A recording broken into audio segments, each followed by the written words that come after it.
Welcome to the Nomad Network, your first stop for complete and comprehensive Chicago Bears football coverage. Dive deep into analyses, updates, and all things Bears. Subscribe to our YouTube channel today and never miss a beat. Thank you in advance for your support. We promise to bring you the best because together we're unstoppable. Go Bears!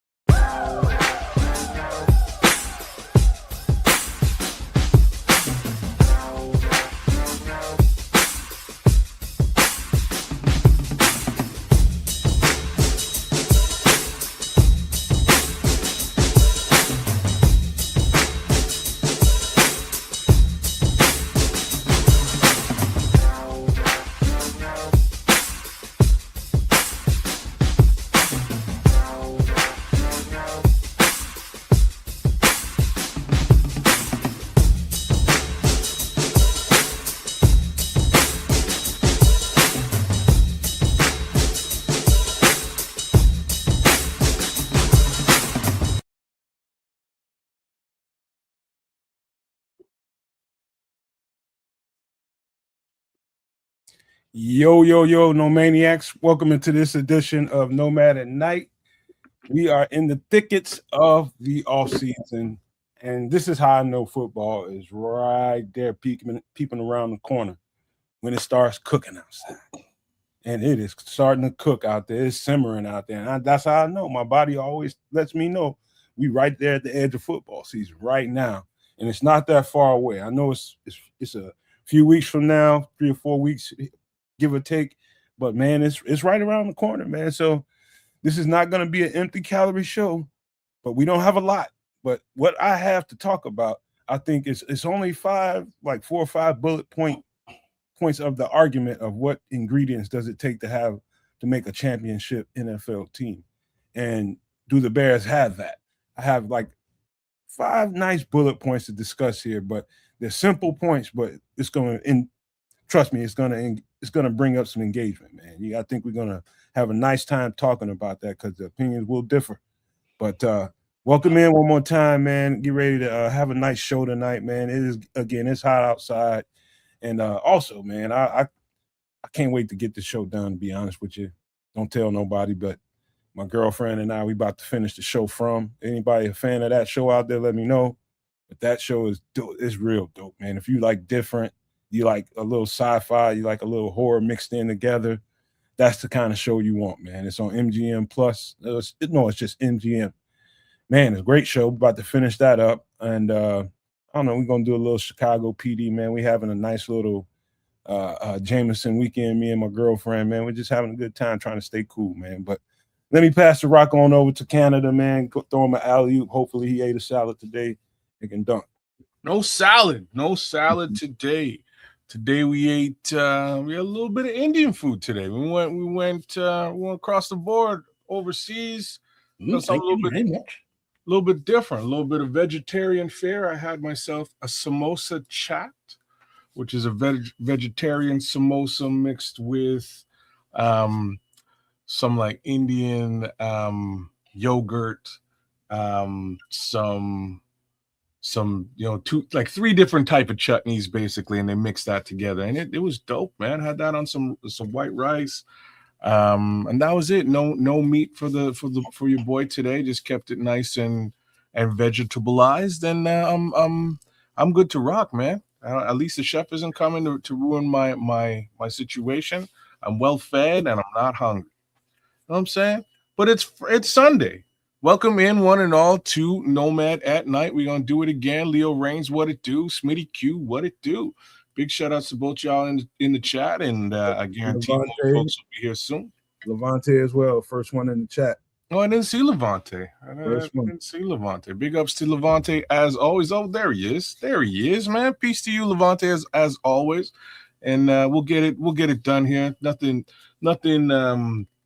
super special for me this week or anything to that effect. Just regular standard fare, trying to beat the heat, and that's about it. Things are pretty decent here where I am, so no complaints, no nothing to that effect. Just status quo, as they say. What's up? Okay, I'm not gonna try to pronounce that. Well, I would stop yapping if I could figure out your name. Anyways, Trip, what it do, man? What's going on in your neck of the woods? Oh, it's cool. This is an enjoyable time of the year for man. I like the heat. Less clothing. Always fun to be able to shed some threads and go outside and just let the air, the sun, just wash all over your body. But without being hypocritical, you gotta have AC at night, because sweating when you're trying to sleep, that ain't good for nobody. So yeah, enjoying the time that we have here, the seasons as they are. Yeah, got some editing done.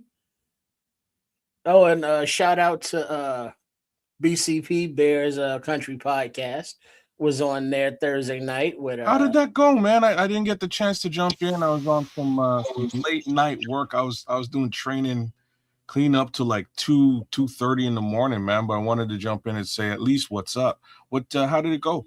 It was cool. It was cool. We kicked it. It was at Carl and motherfucking Foster and Pizza the J and Shorty. We talked about various things, and we went into more about the stadium situation, of which more stuff happened since. But yeah, it was a good time. Always going home over there because the chat is it's like Grizz and them and all the regulars, all the scallywags that at the bar.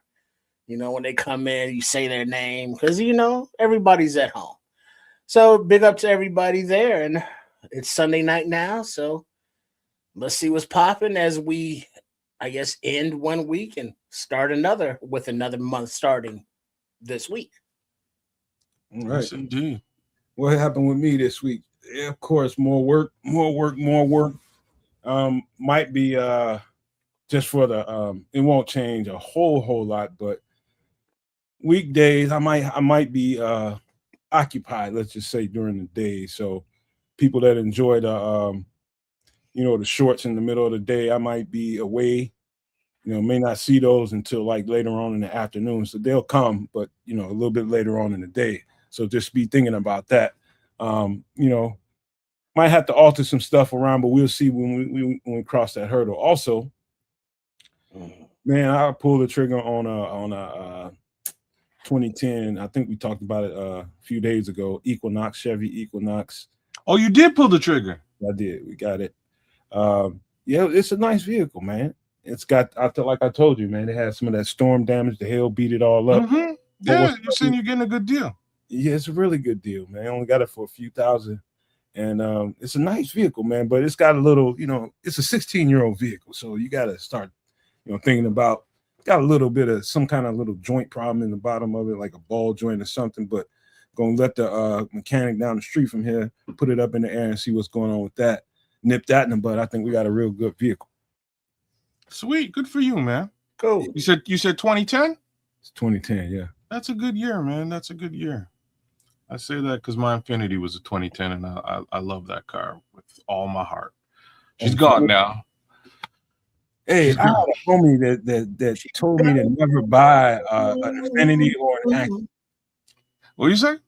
I had a homeboy that told me never buy an Infinity or an Acura because it's kind of difficult to get people to work on. Packing the Mac in the back of the Acura. Your boy don't know what the hell you're talking about. So first off, I've seen one of my boys go through that with his Acura. No, man, Acura's Honda. Honda. About the Infinity, you might be right about that. But Infinity is Nissan, and this is why it's not so. Neither one of them is too bad, right? So Acura is Honda for the most part. The parts are interchangeable.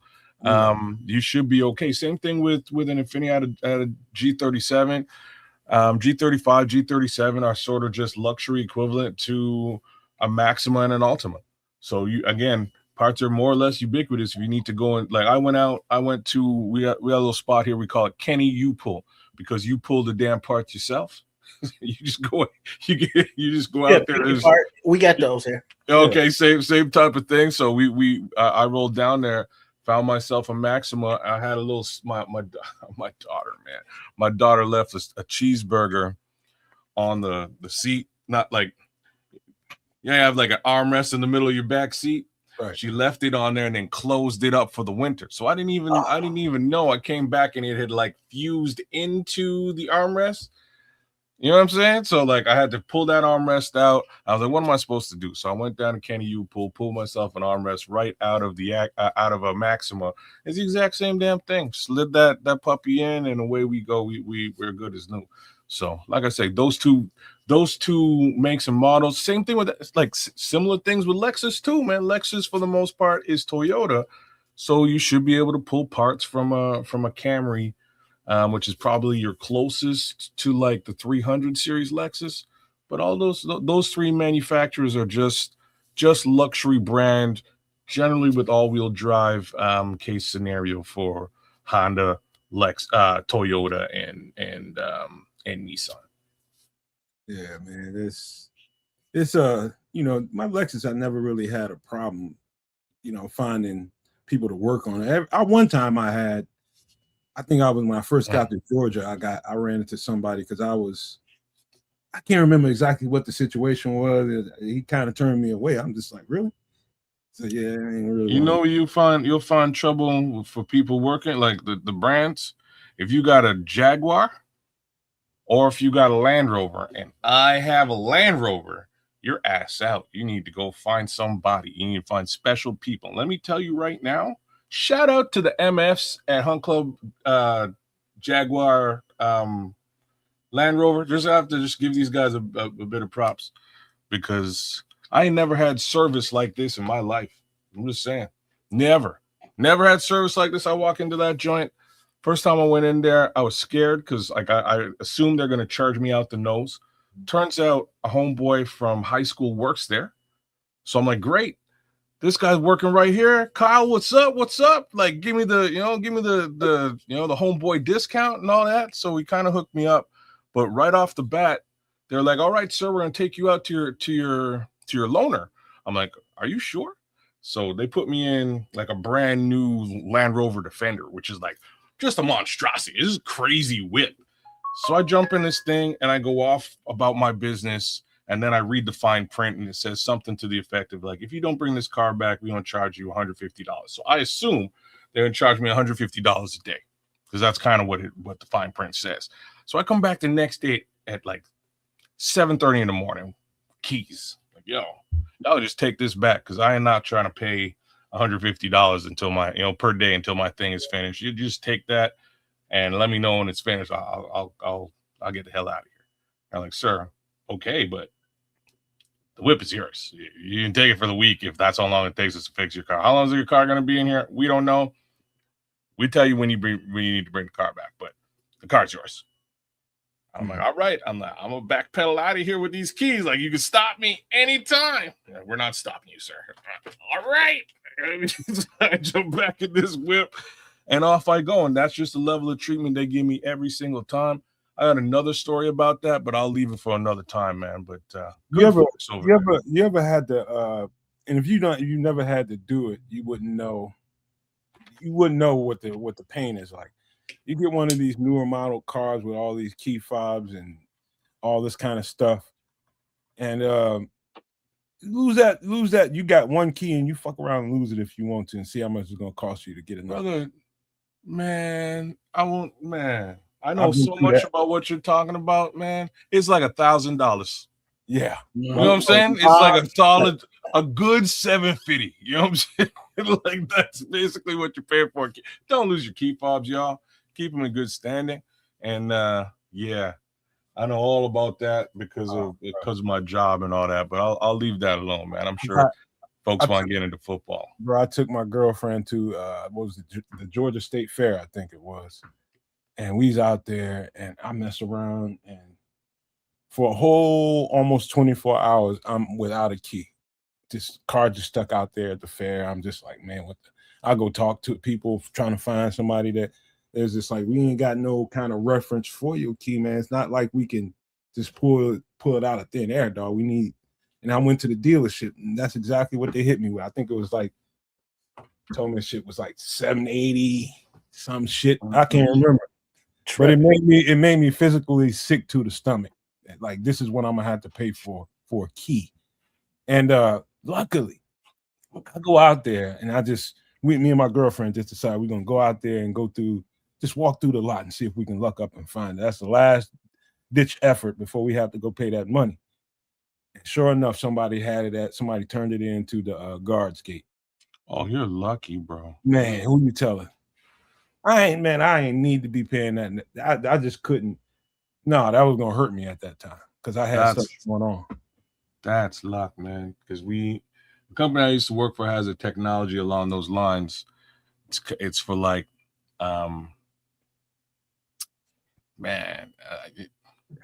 it's for keyless. They call it a keyless car solution. But in the end, fast forwarding through all the BS, basically, high tech as high tech can be. They're just taking your key, putting it in a box, and having like robot arms work your key for you, which is like the most ridiculous thing I've ever heard of in my life. And in the end, they're destroying these people's keys by the thousands. And they would have folks call back. All right, so like we want to cancel. We're not going to use your service anymore. What happens to our keys? Well, your keys are grafted into a box and destroyed. We're sorry. You're going to have to buy yourself a new key. Oh, for real? And these people go nuts. Trust me. It was a big debacle at the organization I was working for. Go figure. And found out later that somebody that I knew that knew somebody that could like had specialized training and knew how to do this shit. And he had a little side business going on. And he was just like, man, anytime you ever need something, man, I was like, man, make me like 3 of these motherfuckers right now. And he was charging like $75 for it. You know what I mean? So I definitely got me some extra keys for that Lexus somewhere around here. But anyway, man, what else went on with me this week, man? It's the heat right now. It's so goddamn oppressive, man, right now. I don't complain about, you understand? I don't get there. I don't care how hot it is. You're not going to hear me go, damn, it's hot. I'm sorry. Okay. It's hot, like stink outside. Don't get me wrong. You're just not going to hear me say, I'm not going to say nothing about it because I know for almost 9 months out the year, I will be complaining about how cold it is. So, you know what I mean? I'll take the heat. Your whole life and you still ain't just found symmetry with cold yet. And that's crazy. Brother, I ain't trying. I'm from Jamaica. I'm just saying. I'm not from like. I grew up here and all level of acceptance, man. We live in Chicago, man. You gotta marry that shit, man. No, I did not sign off on the move to Canada. I was just brought here, man. I feel like I was on a slave ship. Man, you have to come to terms, man. I came to terms with it a long time ago. When I was a child, you would go out and you'd go sledding. You go make snowman. You go throw snowballs at your friend. You go play hockey. You go do all these fun things in the winter to get over the fact that it's freezing cold. Now I'm old now. I ain't going outside to play no hockey.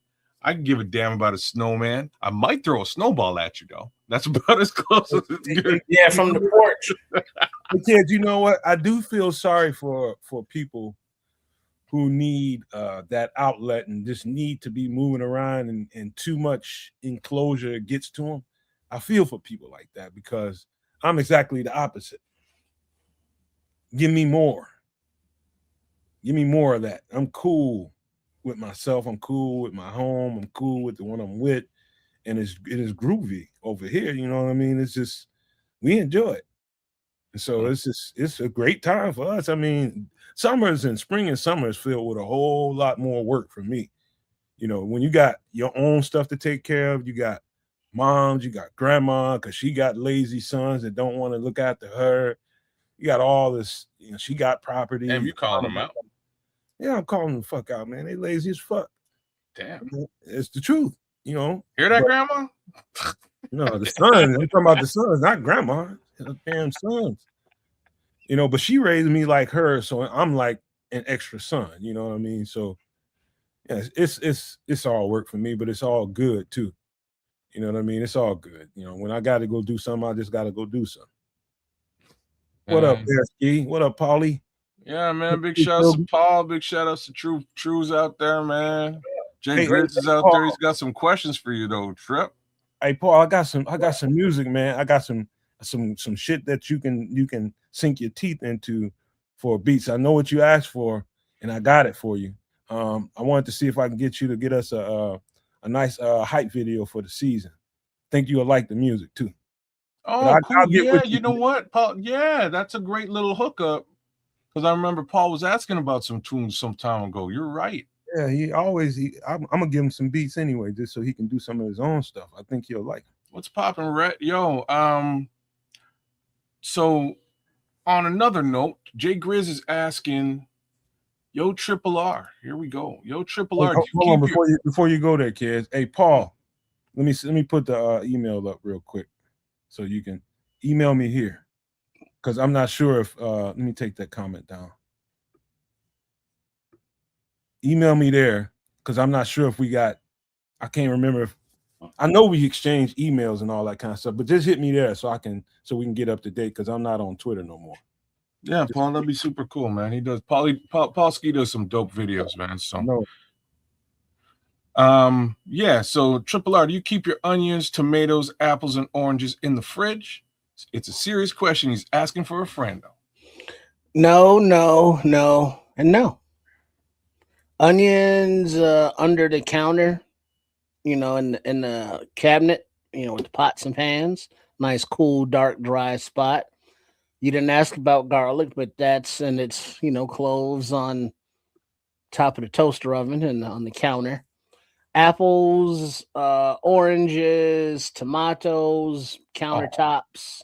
Hold on, Trip, man.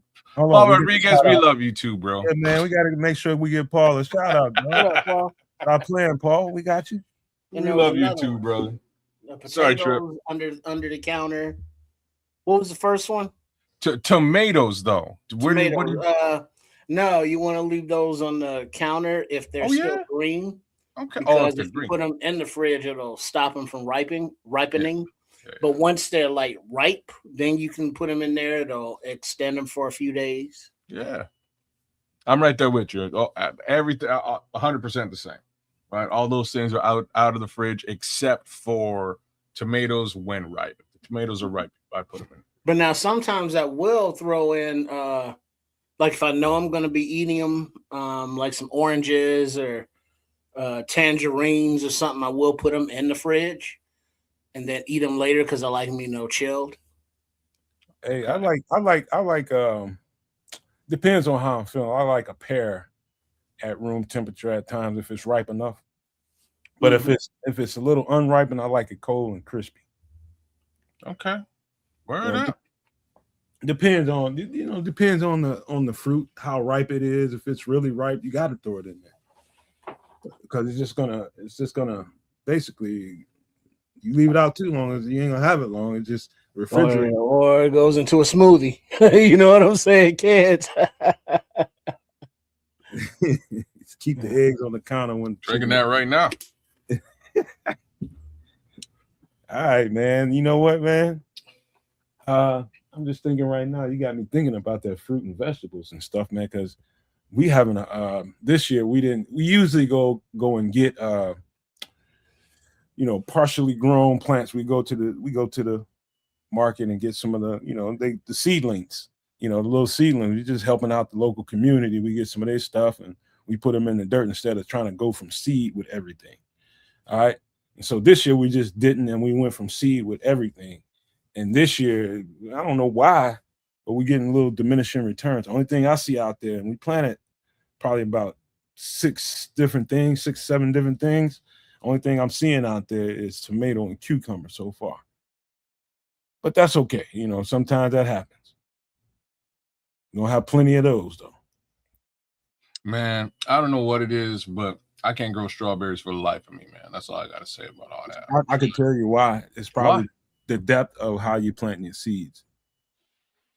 So that might have been so. All right, so that might be the situation for the first 3 attempts. The 4th attempt, now after 3, I was like, screw this, and I went to the store, and I was actually out there to buy some other plant for somebody else, and I see this beautiful,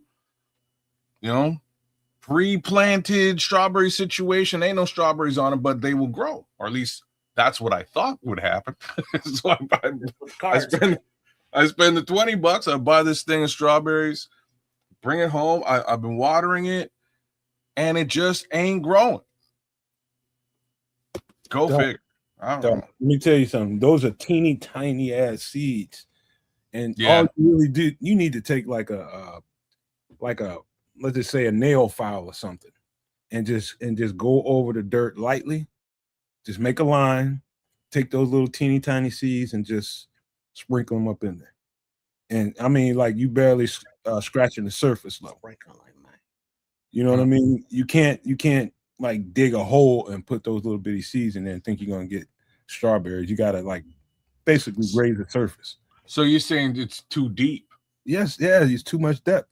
Okay, all right. Guarantee you that's what it is. Shallow line, like you was making a small bumper, like a little toot. All right. Don't dig in the soil, kid. Just take the tip of that nail file and just make a line, and just make a little line. That's all you gotta do. And just sprinkle them bad boys in there, cover them over real quick, throw a little water on it, and just wait. Sound advice, sir. I will take it and run with it. That's I've been here the whole time, motherfucker. How come you didn't say that?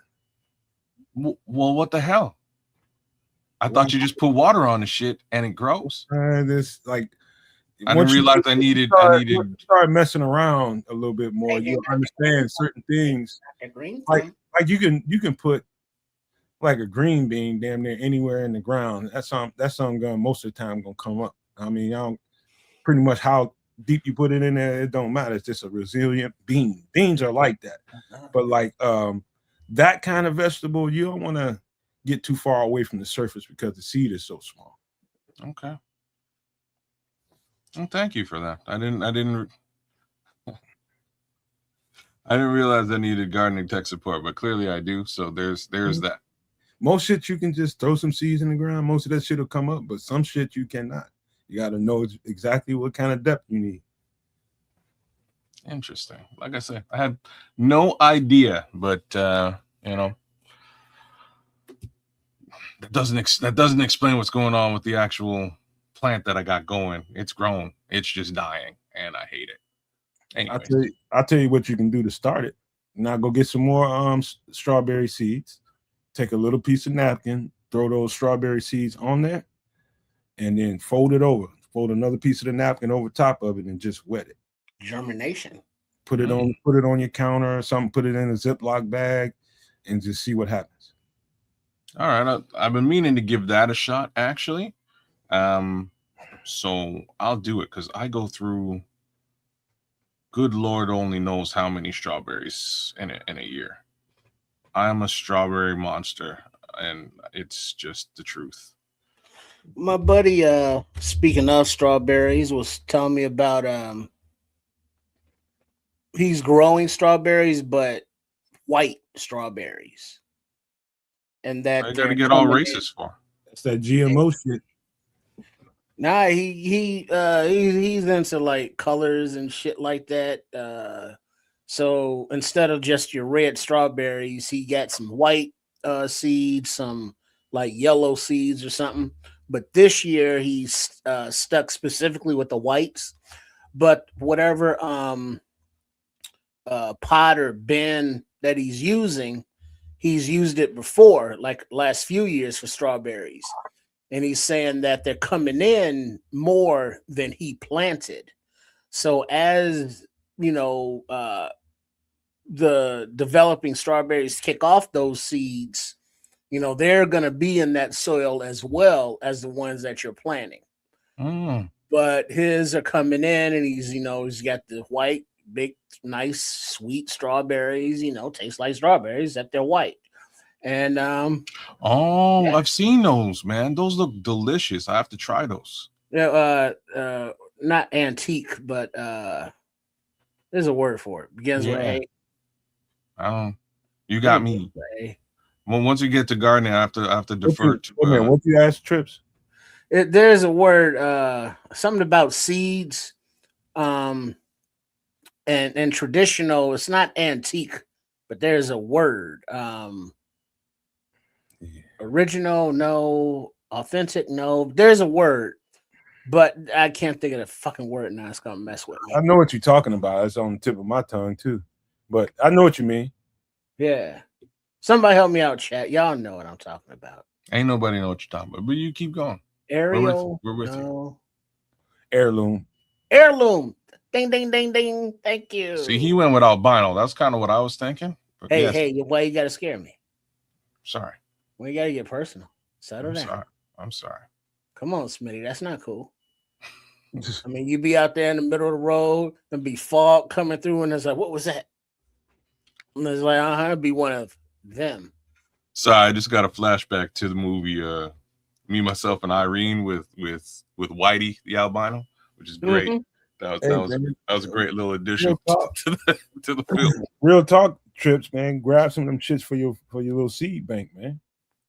Your little seed bank. I don't have a seed bank. He does. But that's something that he did have. He got one of those little, it wasn't made for seeds, but it's something with a lot of little compartments, like the little medicine dispensers, like if you need going away for 14 days or whatever. It's got the little individual compartments for your pills. He's got those labeled with different seeds, for your go bag. I'll tell you one of the weird things and sometimes cool things about Mother Nature. I always talk to y'all about how many critters we got running around. It's like Wild Kingdom in my damn backyard, and they're always fighting something, trying to get in there and get into the garden. And sometimes, just a byproduct of some of that critter fighting, some of them critters get in there and get a hold of some shit. We only planted like 3, maybe 4 tomato plants. My girlfriend just came in there and she says like 10 something plants out there. And she's like, I know we didn't plant. I was like, them damn squirrels in there eating tomatoes and dropping seeds, and just tomato plants are springing up this year. And nature taking this course. Perfect. And at the perfect time when we're not having a good harvest, we're not having a good planting season, here they come. We about to have a boom in tomatoes. Oh, would you look at that? That's cool. Hey, byproduct. It's wild. That is cool, man. Oh, come on, Smitty Q. Damn. He said, I didn't tell you I almost had to whoop a brother at the gas pump in South Dakota, of all places. I bet it wasn't no brother crime in South Dakota. We all just get along. What was he up to? Probably hey, at the gas pump, who knows? He was getting off the road, who knows what substances they doing, talking all crazy. You just trying to gas up, clean off your windshield, mind your own goddamn business. And here they come talking crazy. What up, Liberty's Outlook? Been a while since I've seen you. What up? Hey, Scrolls. Red Baron. All right, man. Y'all ready to kick off this conversation? Because what I'm gonna do is I'm gonna bring up what I did, my homework, and I sat down and gave it some thought on what I've always noticed about championship teams. And we can agree or disagree about my points if y'all want to. But I'll just break down one point at a time, and we'll get into a nuanced discussion about that particular point. And so we're just going to start this one off real easy. The most obvious thing in the world, one of the most important things you got to have with the championship roster, do you have a championship team in your midst, is do you have an elite quarterback? So that's the first question. Does Chicago have an elite quarterback? And I'm just going to save my commentary until we get back to me. Go ahead, kids. Be as nuanced as you want to be about that. Yeah. Like the kid is on the cusp, in my opinion. There's a little bit of work that needs to be done. He's either on the cusp or he's already elite. No, like when I say he's on the cusp, There's just a couple of things he needs to clean up. And I think he has. And not only do I think he has, I just thought that he would need this off season to clean those things up. So I wasn't 100% sure if we would have one last year. Turns out he showed us the hard part of quarterbacking, which is clutch gene, right? And I've said this in the past. I say he's kind of reverse Jay Cutler. He has the clutch gene that, like, when shit hits the fan, he'll put the cape on and save the day. And that's the hardest part. It's the little things that he needs to get a little bit better at. And all that takes, in my opinion, is more knowledge and more understanding of what his head coach wants to do, as well as foot placement and focus. And if he spends some time on any one of those things, I think we're good to go. So I'm going to I knock on wood and say that we're not only do we have an elite quarterback, but we're going to see elite quarterback play in 2026. Yeah, I think he is developing into an elite quarterback, meaning that, remember, the last season, how many games did the offense, just take a pass on the first half? And, there's a lot of points that was left on the field, leaving, the team in precarious situations for the second half, needing those comebacks. But developing more as a professional, more within Ben Johnson's offense, as Ked alluded to, and more trust with your teammates and more responsibility for the offense itself, taking that up on his shoulders, hey, receivers, you need to be here, running backs, you need to be there, tight ends need to be there, offensive linemen, you need to do this before the snap, taking full command of the offense, then, we are talking franchise dude. Now he's definitely on the road there, but he ain't there yet. Okay. I agree with most everything both of y'all said. And I'm going to start with the premise of my question in the first place. Does a championship roster need an elite quarterback? And, I'm on the fence, and I'm leaning towards you don't have to have it if you have other components, other parts of your team that's that damn good. I've seen it happen, watching football over the years. I've seen teams really win that didn't have an elite quarterback. So I have to say no. But under the circumstances, is Caleb Williams an elite quarterback? I definitely think he's brimming. Or to answer your question more succinctly, I'm gonna go back to Denny Green, rest in peace. They are who we thought they were. That dude. But his expression back in the day with Dante Culpepper and Randy Moss was, the quarterback doesn't have to be, I'm paraphrasing, but a professional, race car driver. All he got to do is drive the bus. So the quarterback doesn't necessarily have to be elite as long as he can just get the ball to the playmakers. If that means a 5-yard pass that goes for 95 yards, cool. That's a 95-yard touchdown pass. Yay. But we know what it is. So being elite, will be better helpful, but having to be elite, not necessary. I think with an elite quarterback, what it does for you is you might have been like one of those teams that you might have been a canary in the coal mine. You know what I mean? That team, you just happen to be having this quarterback that can manage the game well enough to get you over the top, and you can win one. And then what do you do from there? You keep that quarterback and try to do that shit again? Probably not. You're probably looking for another quarterback, and then you got that conundrum. And so are you a championship team that can turn into a dynasty? Probably not until you get that elite quarterback. And so what that elite quarterback can do for you is you talking about multiple championships. Well, look at you just read Barron's mind, or he read yours. Great minds. The comment, you don't need an elite quarterback to win a Super Bowl, but you need one to be a dynasty. That's true. That's the difference. That's a huge comment, man, because I You can don't. get one this year, but what about in the next couple while that window is still open? Has there ever been a defensive Super Bowl winning dynasty? Yeah, Who? Baltimore Ravens. Not a dynasty, but I would also say that about some of those Patriot squads. It wasn't like Tom Brady was just tearing the world apart.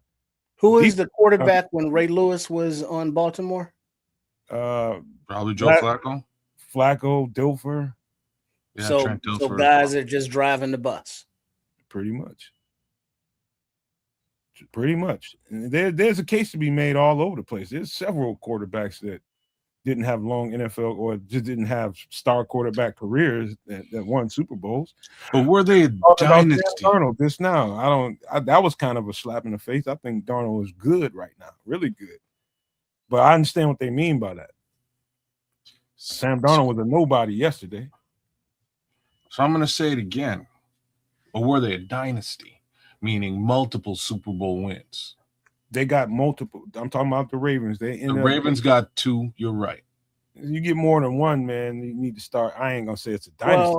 Well, who was the quarterback during the Purple People Eater days? Nobody knows. Probably Fran Tarkenton or somebody. You know who was the quarterback? What was the name of the Steelers defense? Steel Curtain. Steel Curtain. You know who? You know, they had quarterbacks throughout them, but these defenses that I mentioned them because they have actual nicknames, you know, because they were dominant for several years. And it didn't matter, I don't think, who their team's quarterback was because they were just so dominant. Yes. I'm just asking, like, did that dominance lead to multiple Super Bowl wins? And the answer in Minnesota is nope. Right, like the answer in Baltimore is 2. Yeah, okay, 2 for sure. Pittsburgh, I think was more than 1 as well. It's an interesting look, man. And the Boom people in Seattle, Legion of Boom. Well, like I don't think you can say that Russell Wilson is an absolute buster.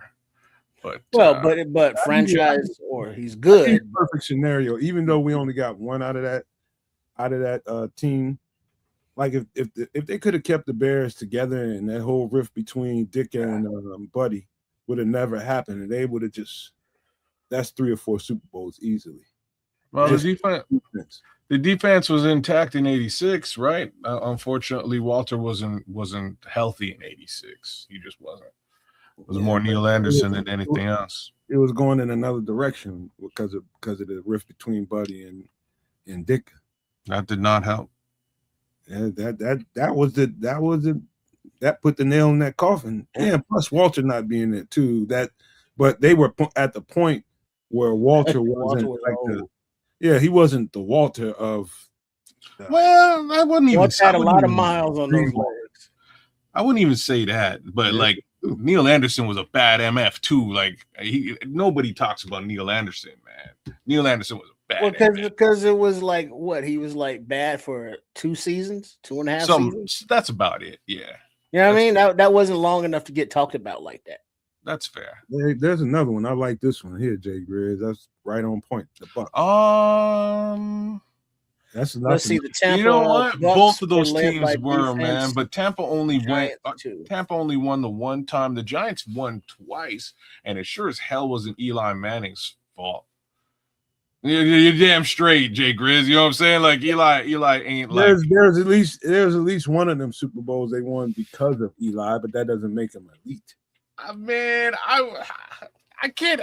Come on, man. I can't even say that. He made the players that made the difference. He did step up in that game, though.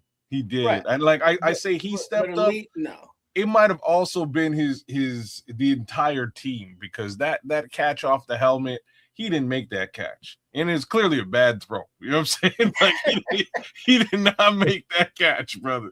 Anyways, it's a good conversation piece to have. In my opinion, we've definitely seen one side of this conversation. We've seen one side of it, and it was real cool. I'd be so happy to see the other side of this conversation for once in 50 years. You know what I'm saying? It'd be real cool to see an offensive powerhouse in Chicago just running ruckshot on the league. Well, the good thing is we, as viewers, calling the game as we did. Make sure that you are subscribed to all three networks, the Nomad Network, Kedz the Canuck, and Sports Chicago Style, Triple R SCS, so that throughout the season you can hear the live calls. And as we make the calls, there were certain things that we saw just critiquing Caleb Williams' game.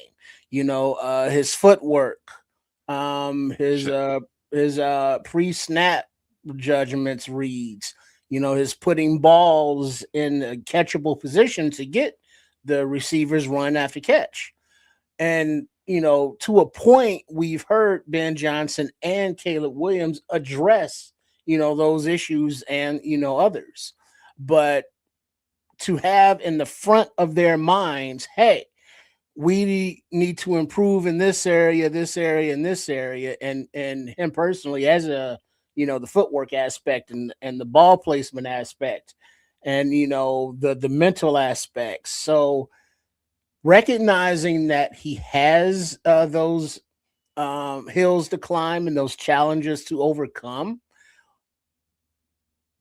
progressing to be a elite franchise quarterback will be, just mastering those things and then progressing on from there. Right. That's why I say he's going in the right direction. Before we leave this, man, I just want to say real quick, Caleb's ability to actually be humble about that, put those things up front and talk about them is a huge departure from the vast majority of the quarterbacks that we've had in the past, right? Just say, hey, like, here's where I fell short. I'm working on these things right now. And he's actually saying this stuff and doing it. It shows a maturity that I wasn't sure we were going to get from this young man. Well, I'm gonna take it back to, I'm gonna just try to paint the picture as best I can and tell you why I think Caleb is and why I'm high on him right now, because some of the stuff that Kedz just got through saying, just waiting to see when that emotional maturity is going to start peeping through, when you can self-evaluate and point at you and be okay with that. And there's another thing to do that yourself and talk at a podium and be that way. That's just good PR training.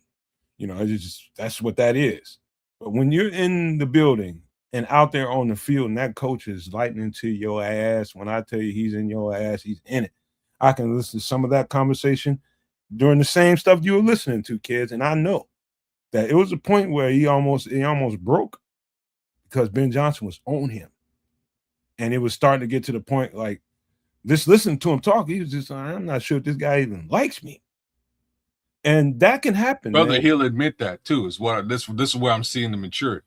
Yeah. That happens all the time in good coach, athlete relationships, man. It's so harsh and so judgmental at times. You're not sure if, like, man, this dude keep riding me like this, man. I'm about tired of this shit. You start getting a little bit married to that part of your mind and not accepting what he's trying to do here. And sometimes the coaches are being a straight a-hole, man, for a-hole reasons. But at within himself, he knows he's trying to push you to nether regions of your ability. You know what I mean? Once you realize that, that's the emotional maturity and that's the breakthrough. And that's when you can absorb information and take it on the sleeve. Everything ain't a personal dig, and you don't take that home with you. You don't put that shit in your wallet and carry it around with you. But you listen. Okay, what's he trying to get? What's he trying to get out of me? That kind of thing, I can tell right now just listening to Caleb talk. I know that ain't just him jaw-jacking at the podium. No, that's real. That's going on inside the building and on that practice field.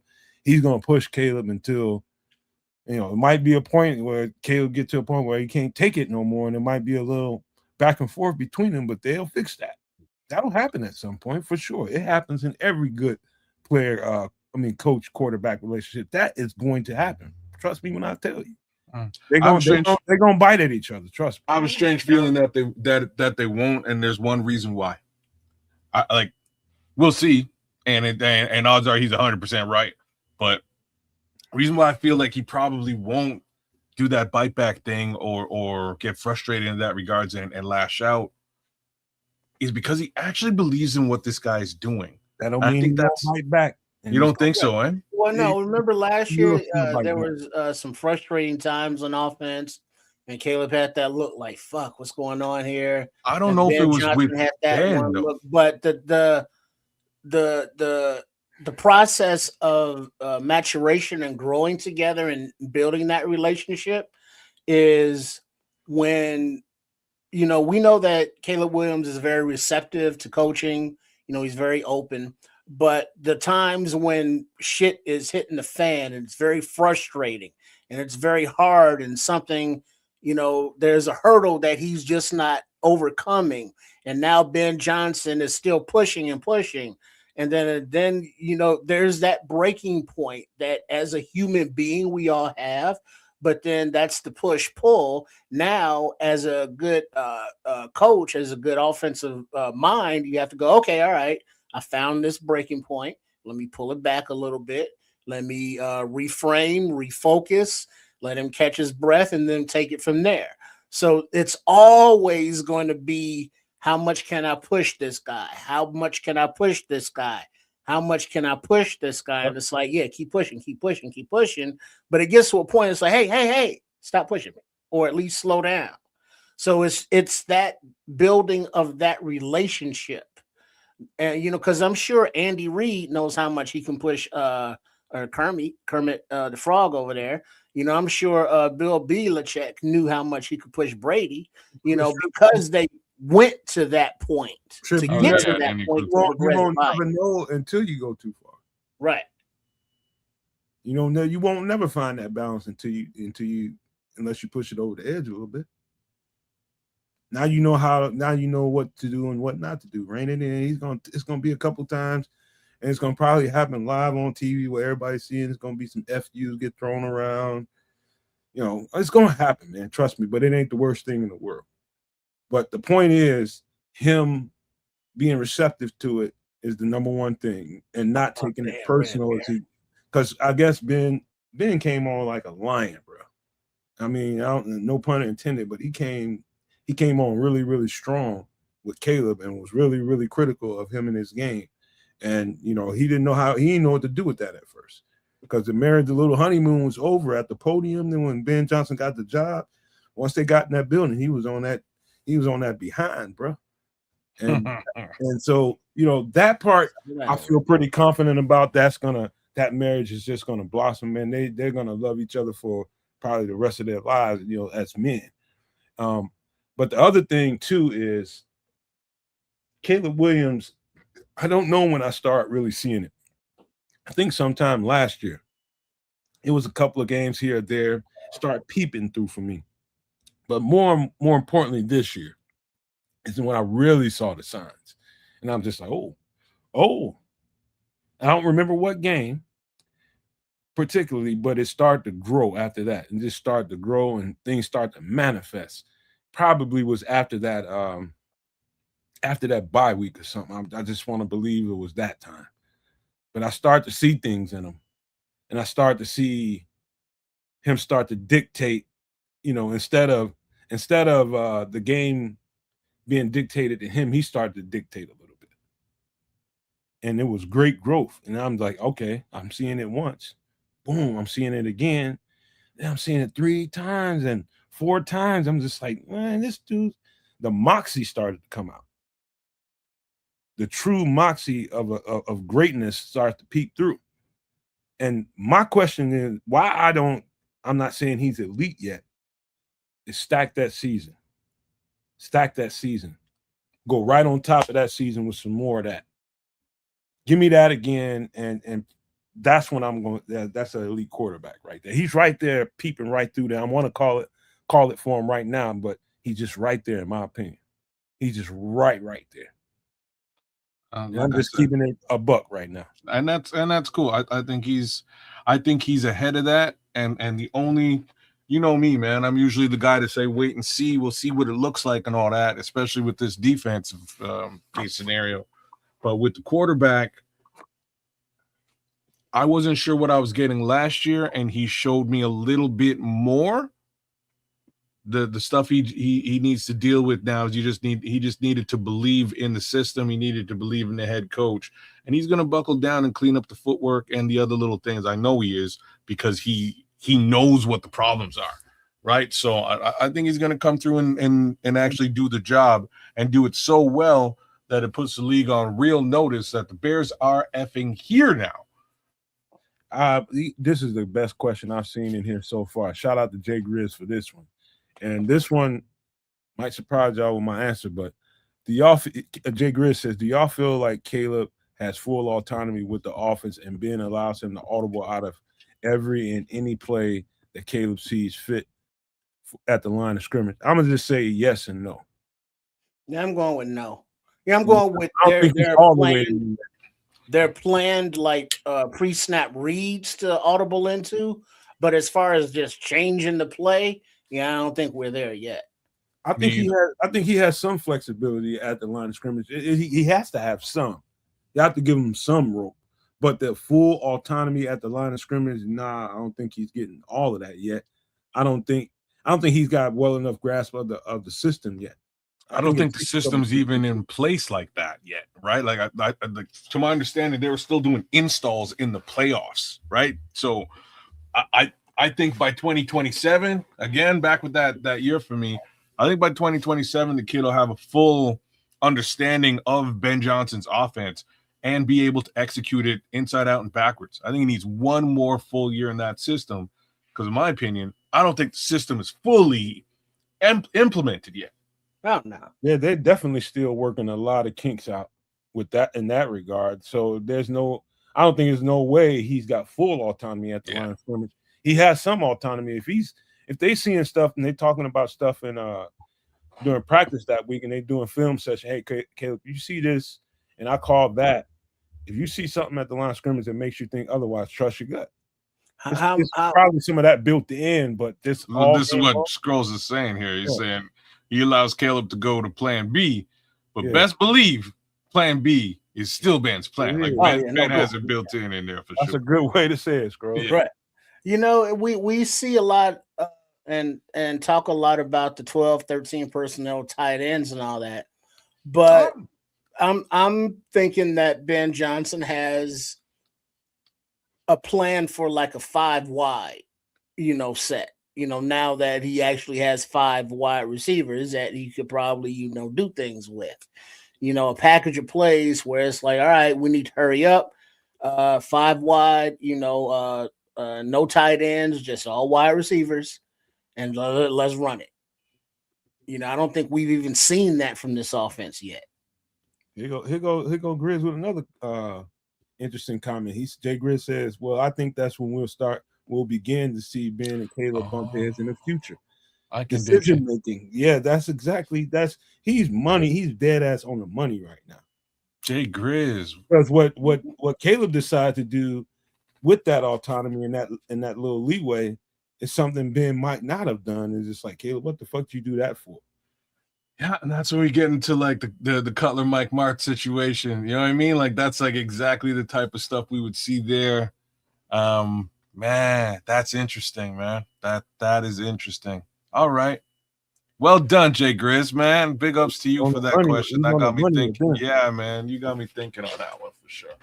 All right, but just to finish up the Caleb conversation, he's right there, man. And I think at some point during this season, he can turn that corner, man.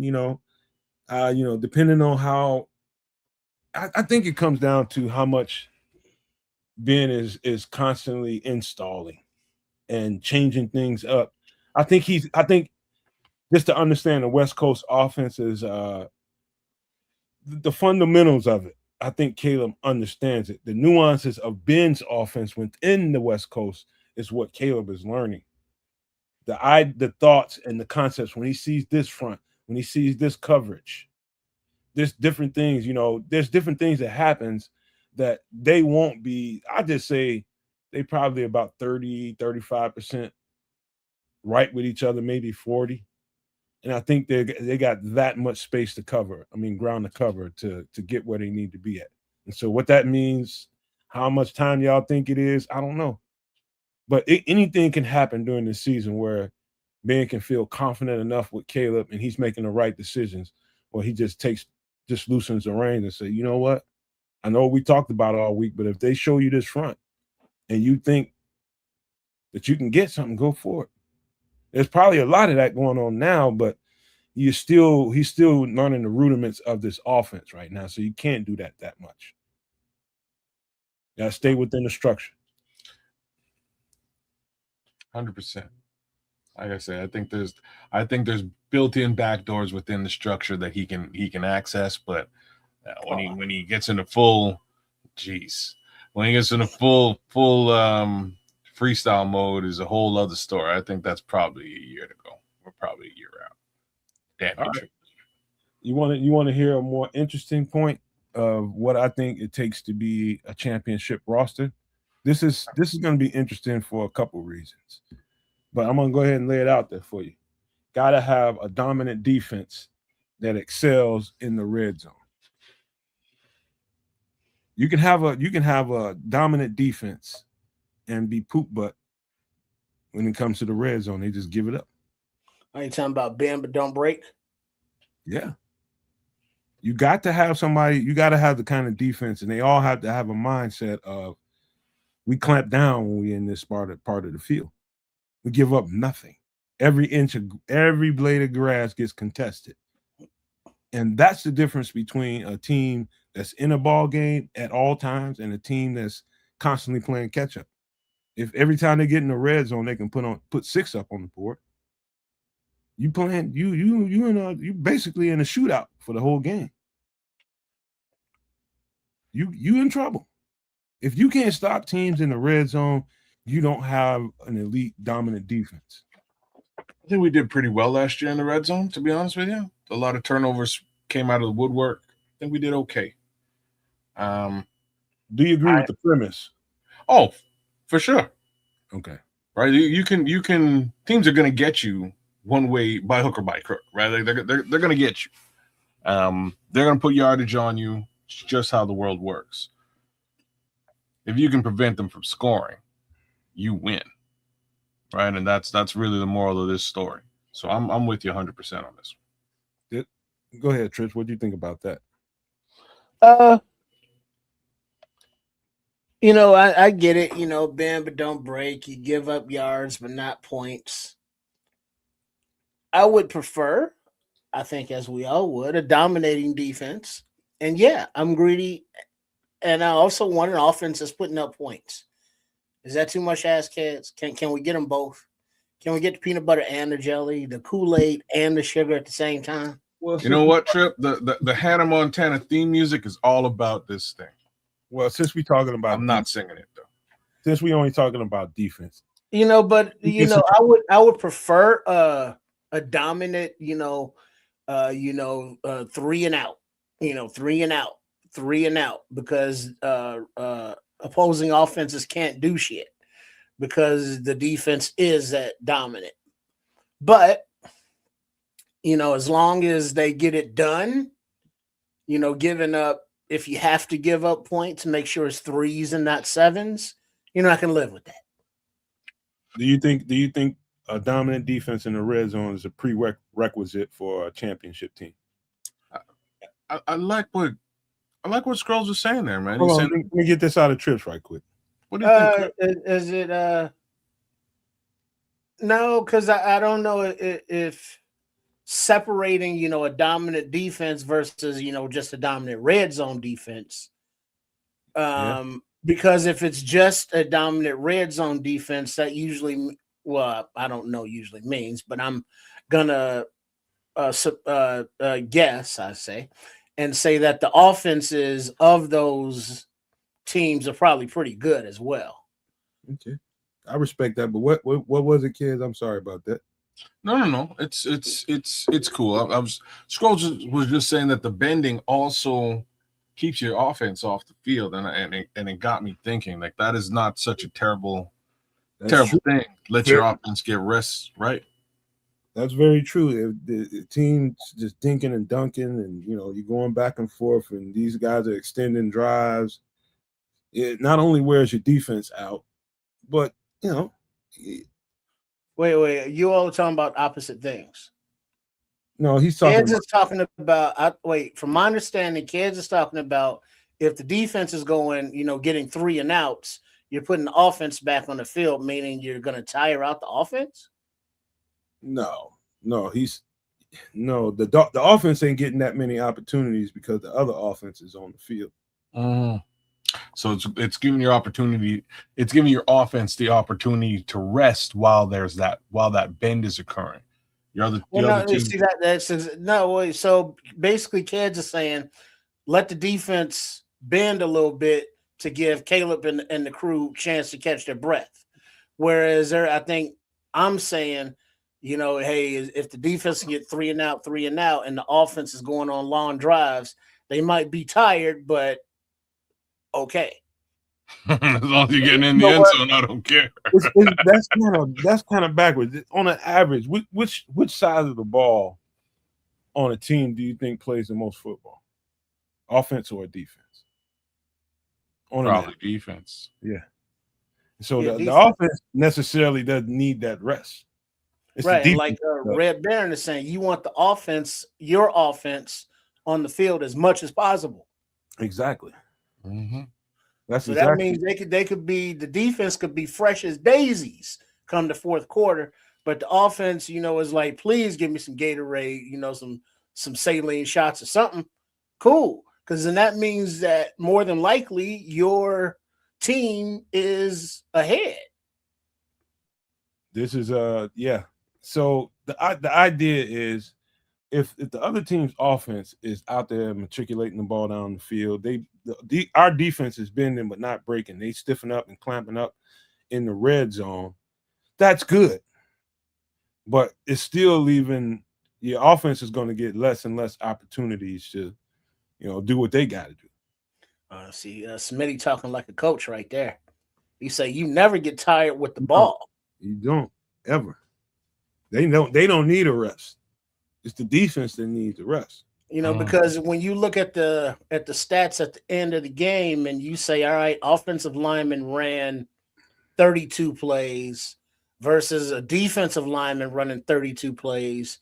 And it's like, that defensive lineman got his hands on his hips, bent over at the waist after 32 plays. Whereas the offense, they just getting a ladder built up. Yeah, man. So I think you need that component to be a championship level team, a team that can keep you to 3. If you do get into our territory, you get to our side of the field, we can keep you to 3. You're not getting 6 every time you come down the field. I think that's a championship prerequisite. Do you guys believe that? Yeah. Yeah. All right. I'll go with that. What is Levante? I want the Bears defense to only allow 20 or 25 points per game, if less great. Yeah, that's not a dominant lockdown defense, but that's a middle of the road, defense right there. Maybe kind of end of the road if you not really 20 points. That's kind of a lot. But if you got an offense that's putting up 30, 35, it's cool.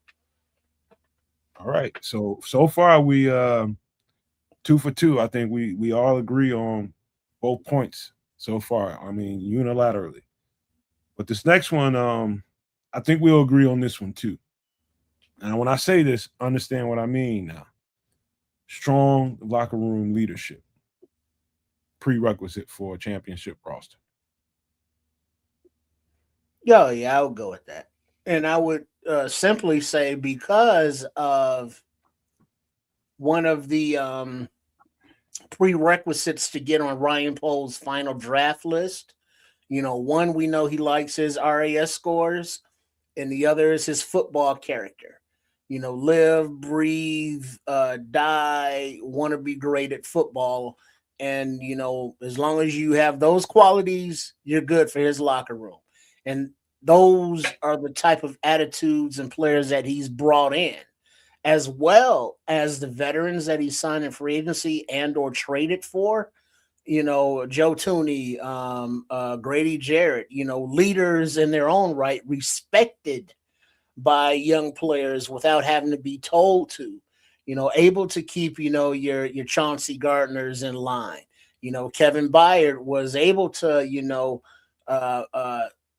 mentor Tyreek Stevenson a little bit, so I think, yes, we got that in spades. Do we? Maybe we do. I think it is an important factor. I think overall you have to have good locker room culture and leadership. I think you named a couple of areas where we do. I do miss Kevin Byard, man. I have to say that in this respect. I think he was a huge proponent of culture and locker room leadership, especially for the secondary.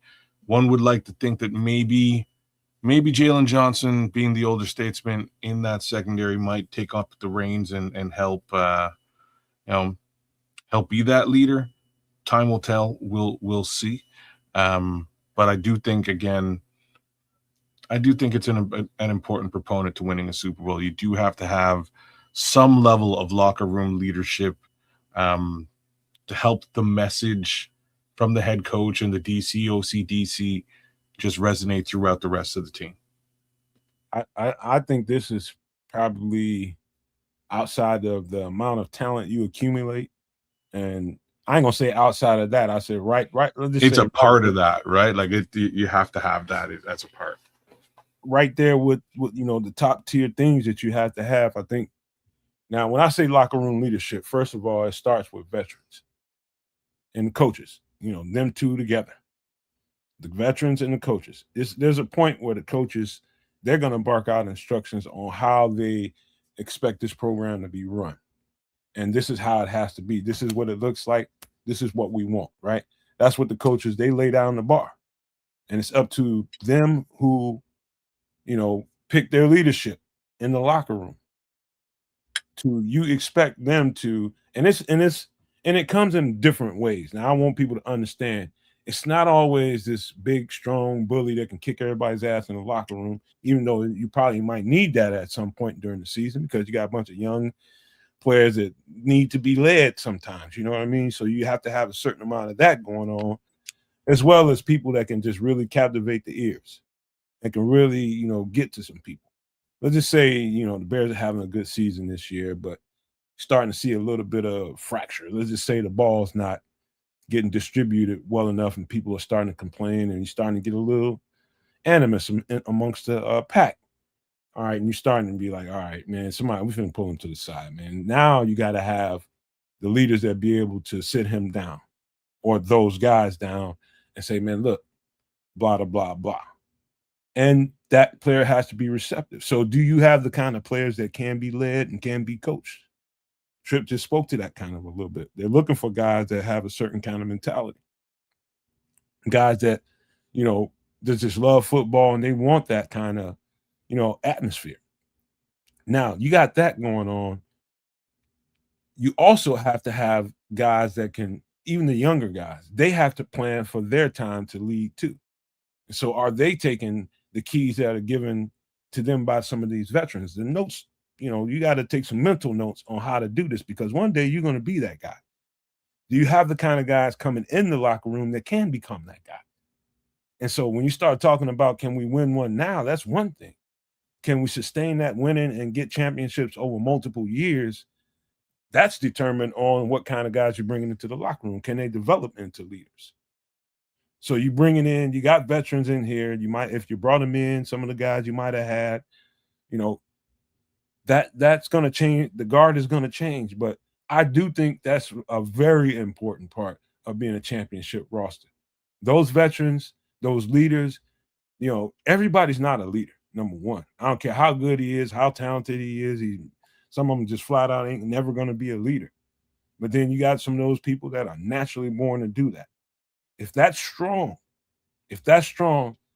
I just tell you this, there's no limit to what they can pull out of each other. You know what I mean? Levels of greatness that can come out of guys if you got the right leadership around you. A guy that might not even think much of himself, but he can play at a high level. But how can you pull that extra juice out of him? The right veteran can do that. That's how important it is. And that's that player, or, you know, that number 20. I can't think of his name right off the top of my head. Making plays when you need to make them. Number 20 is who? Nashawn Wright? No. Receiver. You're talking the receiver. Yeah. What's his name? Oh, Jade.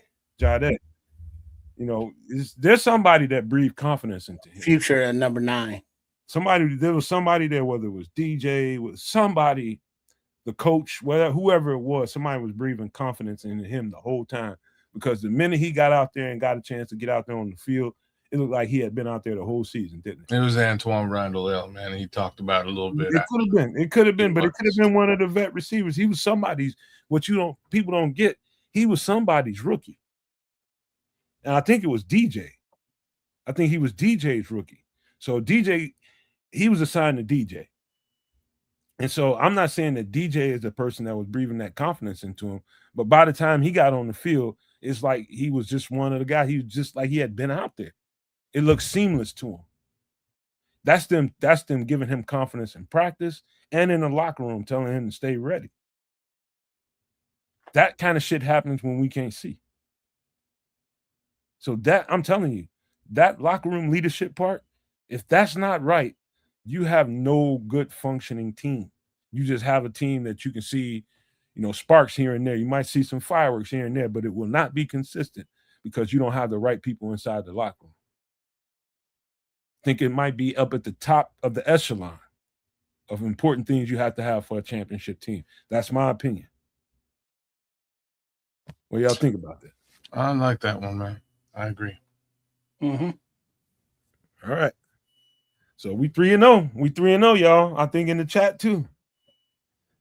Here's a little bit more nuanced question. Well, not a question, but a statement. This is something I think that has to happen for a championship roster to be. And that is heavy strategic investment in premium positions. And what I think about the premium positions, I think those are the trenches. Offensive line, defensive line, pass rushers.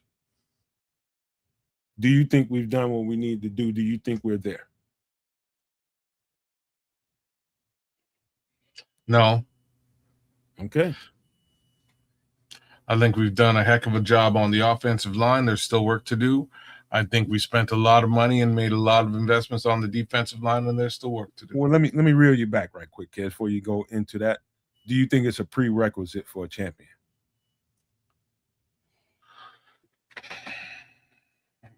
Like, I'm gonna have to say, yeah. Okay. If you can't rush the passer and or protect the passer on your team, both of those are major malfunctions. Okay, go ahead. Now keep going, man, because you are getting ready to start explaining why you think we haven't done enough. Well, I know where you're going, but go ahead and do it. I really wasn't going to get deep into that because I do it all the time. But I think the investments made thus far in the defensive line are shaky at best. I could be convinced I'm wrong, and that will happen in season, or it won't. I think, again, the investments on the offensive line are awesome. I like them all. We're still talking about the left tackle position, as we will throughout this season until we have evidence that it's also solved. So that's where we are. We're not sure if we have an interior pass rush. We might, but we're not sure. We're not sure if we can stop the run. We might be able to. We're not sure. Not sure if we can rush the passer from the edge. We're pretty sure on one side, Montez is good. But what happens? See how hard I'm knocking? What happens if he gets hurt? If Montez gets hurt, we're in a bad way, y'all. Like, I'm just putting that out there. We're in a bad way. So I don't think we quite have, and this is not taking anything away from Austin Booker. I expect him to take off this year just because he has no other choice, like straight up and down. He needs to. He's been given the brass ring to take, and I think he'll take it. And I think he'll do real well with it. We only got to see a piece of him last season, and what we did get to see, I think everyone was pretty pleased with. So that being said, I think Austin will step up in some capacity. I've started to lean on a little bit to the center because, like, that interior, because I don't know. I'm worried about Javon. I'm worried about Grady's health. I'm not sure. I got it. Can I hold on before you go? I gotta get this one off. Levante good, damn good one. And this is dead ass on point.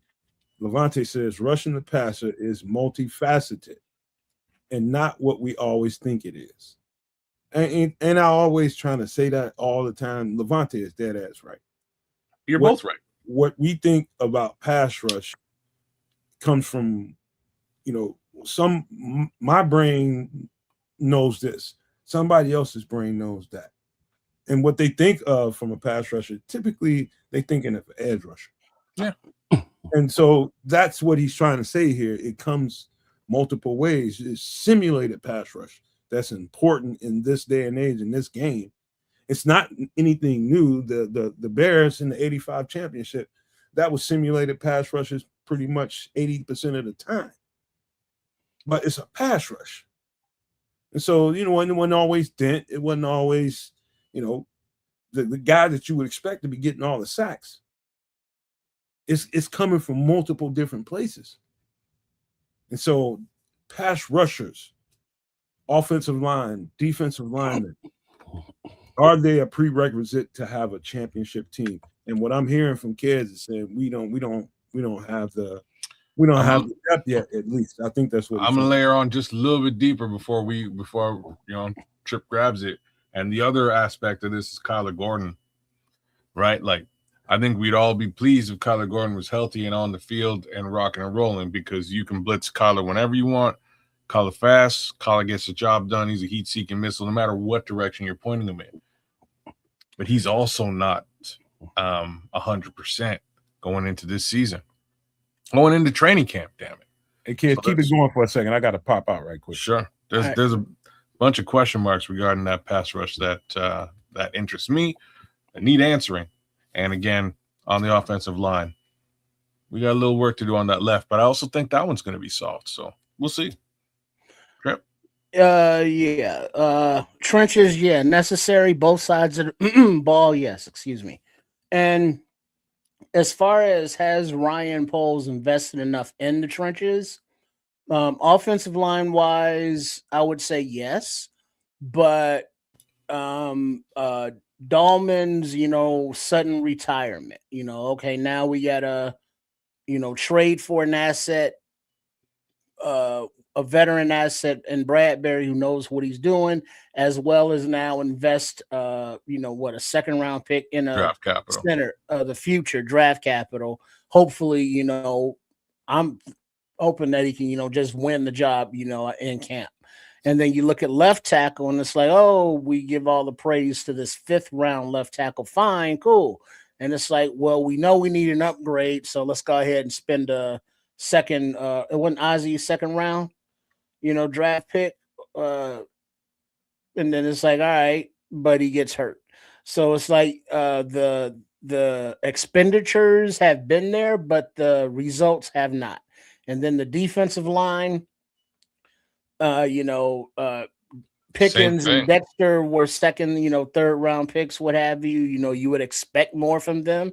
And while Dexter has been okay, we're in year 3, year 4, and he's still talking about, well, yeah, I'm gonna get this get off thing one day.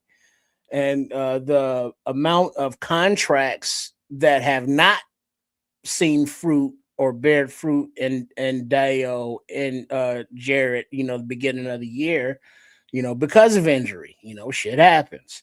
And then, Shamar Turner, another, higher draft capital expenditure that got hurt. So it's like that Poles has been attempting to throw resources. It's just none of them have really panned out the way we want to, as far as the draft capital that has been spent. Draft capital and regular capital. I can't. Yeah, and that's what I'm saying. Yeah, Like contract. I can't. I can't fault Ryan Poles for spending that. He spent the money. Ron, yo, like I gotta shut up and just give Ron some love. Just give me a second. Give me a second here. Let me give Ron a little bit of love if I can find the media. I never know what this shit is. This is Nomad's. Oh, shout out to Ron. I see that. Yeah, man. give him a little bit of love, man. I'm trying to find the link, man. I don't know where it's at. What happened? Ron just renewed his membership. He needs a little bit of love. Oh, wait a minute. You trying to get the hold on. I know what you're looking for. You should. That's for super chats, but we'll do it for him just because we love him. Yeah, you gotta give him a little bit of love. Yeah, it's not a super chat though.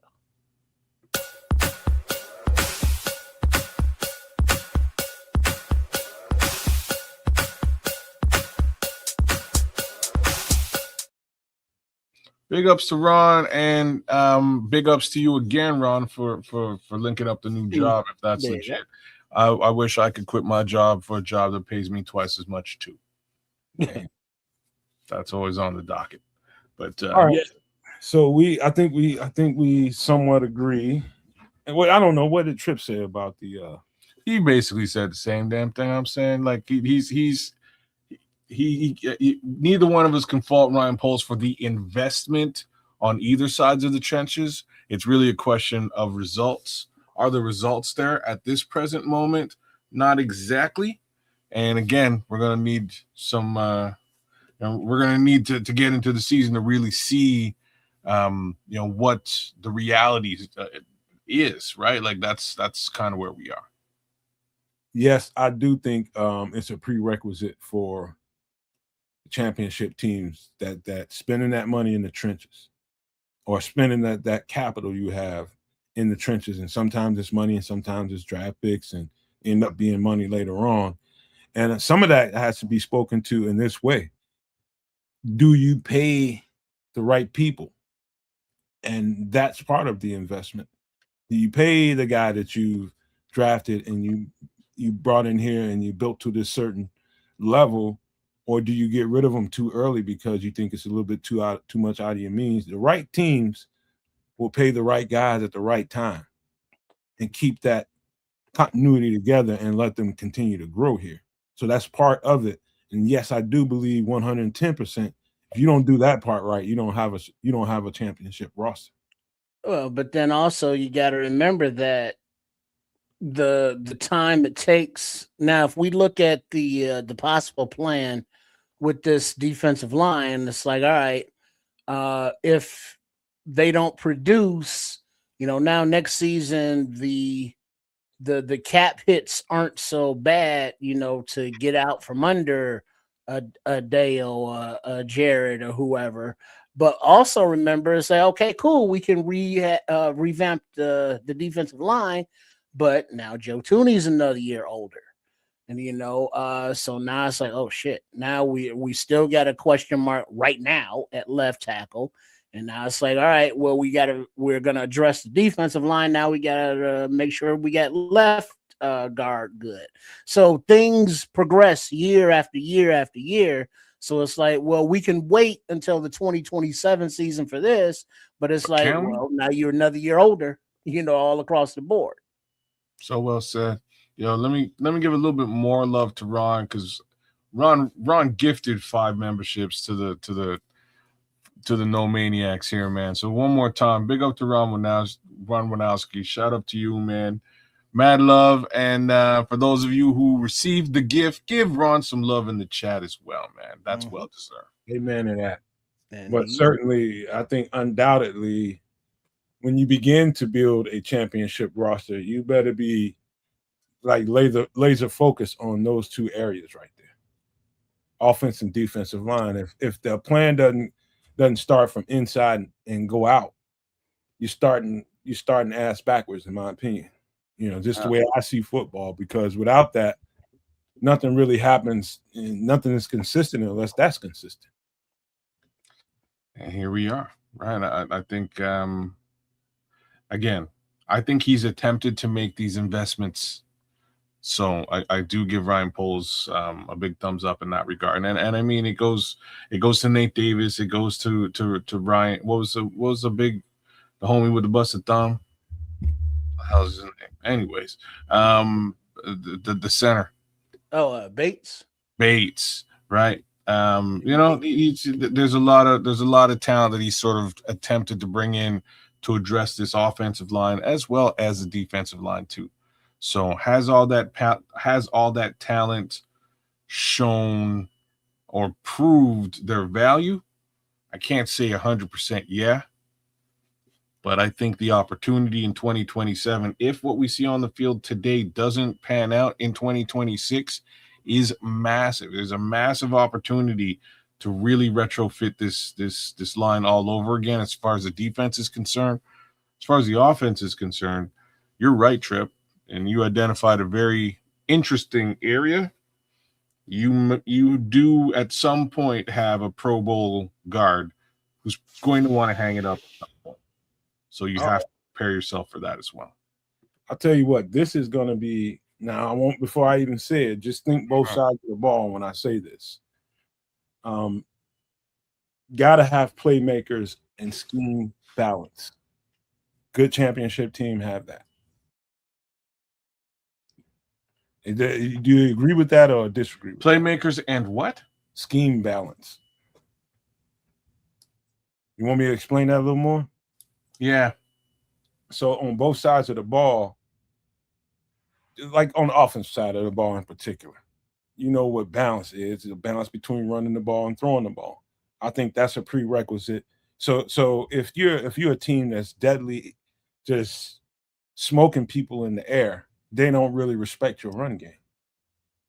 If you got teams that's constantly just handing the ball off to a running back and not throwing the ball much, they don't respect your passing game. And the balance comes, and the deadlier teams have that to that's a component that comes built in. You got to respect every blade of grass, every positional player that can put the ball in their hands. You got to respect it all. And so, yeah, that's a prerequisite on both sides of the ball, even on the defensive side of the ball. Got to have playmakers over there and scheme balance. Why do I say scheme balance? Because you don't want to be too heavy this, too heavy that.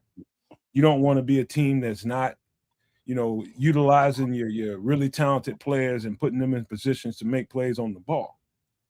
So that balance means you have to have a coach that's not on the defensive side of the ball, not stuck in the mud, and just not giving these guys a chance to make plays, if that makes any sense, on the defensive side of the ball. Well, offensively, we got a Ben Johnson who, was really looking forward to working with new running backs coach Eric Studsville about the running game, because Studsville was instrumental in implementing the Dolphins running game down there when he was with Miami. So knowing the ins and outs of the running game now makes the passing game more lethal, and vice versa. So, you got to have one before you can have the other. They have to work hand in hand. So when teams do say, well, you're going to have to throw it to stop, it's just like, all right, cool. And it's like, oh shit, they're killing us in the air. You got to run it we're going to have to make them run it and say, all right, cool. We have, a more of a, not a scat back, but a more of a fleet of foot and swift, where you got a more of a, I just want to hit somebody and run you over in Menengai.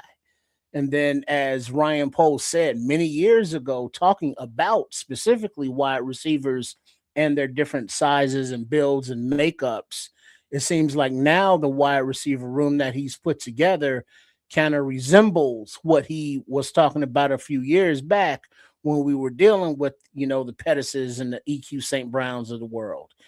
So now we got a couple 6'3", 6'4" guys, a couple 5'8", 5'10" guys, and everything in between that can, run all the different positions.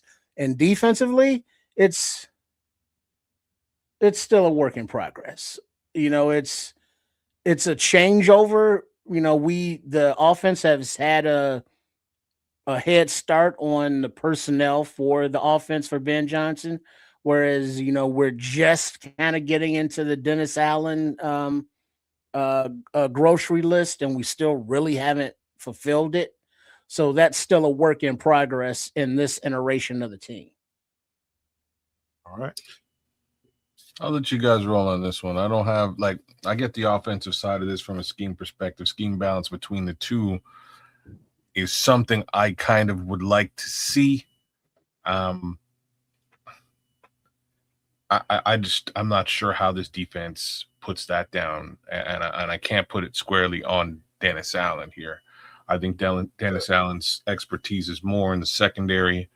I think our secondary is going to be strong, but that leads me to worry about the obvious thing, and like a powerhouse team running a football against us might make for a challenging Sunday. What I think a better way of looking at it defensively, this would be easier to the parts and the sum they all need to come together. Everybody needs to be able to feed off of one another. So somebody else's strength, somebody else needs to be able to feed off of. You know what I'm saying? So if we have a strong edge rusher or let's just say we have a strong 3 technique, somebody that's really getting off the ball and really getting back there and denting the pocket and making havoc back there. The person behind him, the linebacker, needs to be able to clean that shit up real fast. They need to complement each other. That's what I'm trying to get at. Compliments. Everything needs to fit. Everything needs to fit the way it's supposed to. And that's what I'm talking about balance. You're not scared to call anything on the goddamn play sheet when you got that going on. Anything on the play sheet works. Anything. Well, like I say, offensively, I think we have balance in spades, man. There isn't really an area offensively that I can say that we have a shortfall, except for, again, potentially at left tackle. And that's not, you ain't really calling plays with left tackle in mind other than additional protection over there. It's really the defense and how. No, kids, I'm gonna argue with you here because the offense wasn't perfect and the symmetry ain't perfect yet. Wasn't perfect? No. The symmetry wasn't always there. I agree with you. You didn't see it even when they were rolling good. I think it's closer to perfect now, yeah, given the new personnel. It is. And I think they're still trying to find the right balance. I don't know. I think they have the right. I think they have the right things with respect to the running back room. They could use one more, use one more talent, maybe. So here's the thing, though, kids. Remember last year, to Nomad's point, how many times it was like, fuck, Durham Smythe, can you make a block? Give a brother in the pocket a chance. It's like, oh, come on, y'all. What are y'all doing? Somebody missed the responsibility. So the maturation of everybody within the offense working together, pulling the same direction, after, a year together. And so now as, more pieces like a Xavier Thomas comes in, now, Colston can help him out. Luther can help him out. Rome can help him out because they have the experience. So as the pieces are more not detailed pieces, but more of players that are specialized, that Ben Johnson can work with, will also enhance the offense. So there's a lot going into it to help it grow, but it's so far all being added. But that's where I am. I think they added the specialty that they didn't really have access to last year in multiple areas. Obviously, just an outright speedster is one of those areas. Having a you identified Durham Smythe, and hopefully Sam Roush is potentially an upgrade in that regard. A, in the blocking arena, but B, can actually be utilized as a receiving talent and or ball running talent. Like he can do both. And all that symmetry needs to be developed. If Caleb and Ben are about at 35-40% capacity with each other in symmetry, then the offense can't be as balanced as we want to believe it is. It's not. They got more people to distribute the ball to in a second-year offense with a quarterback in a second year in the system. Tripp is right. It's going to take a little more time. I mean, it looked good in a nice run there. But now with these added pieces, and we're gonna see. We're gonna see. And I think if they put the work in like I think they will, I think all this conversation is for naught. They will just grow. So you're at wait and see on the offense. That's interesting. They gotta. I mean, I'm telling you, when I say we got weapons galore, and anybody on that, there's six guys that can hurt you. There's 5 offensive linemen, and the other 6 can hurt you. Every last one of them, including the quarterback. That's hard for a defense to assemble and game plan for. Hard. Trust me when I tell you, when every last one of them are live and you don't know what formation you're going to get, that's extremely hard. When the tight ends are live, when the running backs are live, when you can put in 12, 13 personnel and the quarterback can just take the ball and just run with it, that's hard to defend, bro. But now it's about them, all those weapons, and them getting symmetry together. It's amount of reps you get together. How much time on task do you have together? That's what brings the symmetry. And so it's great on paper. Now it's got to be put into action, and the symmetry just needs to happen naturally. That's why. No. I can't argue with that, and that's all the more reason that I've penciled in the year 2027. But I do expect to see. I think we're going to see an explosion that we're not quite ready for. Explosion. I do think we're going to be explosive, but I don't expect it to be like we coming right out of the gate. Like there's going to be some. It's going to be some hiccups, bro. Trust me when I tell you. Before that thing starts to really, really churn. Right. Grizz, Oz left a ton of plays on the field. Part of that I'm giving to Caleb, though. That was because he just dropped the ball several times. But if Khalif Raymond, does pick up those yards, those passes, as he mentors Xavion in the slot, that's an upgrade. We've already mentioned hopefully Sam Roush is an upgrade. So there are upgrades that have happened with this offense as well as a maturity level. So yeah, let's go. Yeah. We just leave that there, man. The next thing, you guys, I'm gonna see what you guys think about it. Now, when I say this, I want you to understand I'm talking about from the GM on down. Cohesive leadership from the GM on down to the players. That means everybody in between, whether it be, the people that's running and washing the uniform, the people that's running the water on the field during practice. I'm talking about GM, coaches, message from the coaches down to the players, and the players' leadership down to everybody else. There has to be cohesion there. Has to be in order for this thing to work. I'm talking about from the GM, they have to have the right vision, and they have to have the same vision. The coaches and the GM have to have the same vision. They got to be cohesive there. They take that vision, coaches, and they explain it between each other. This is what we're going to tell the players.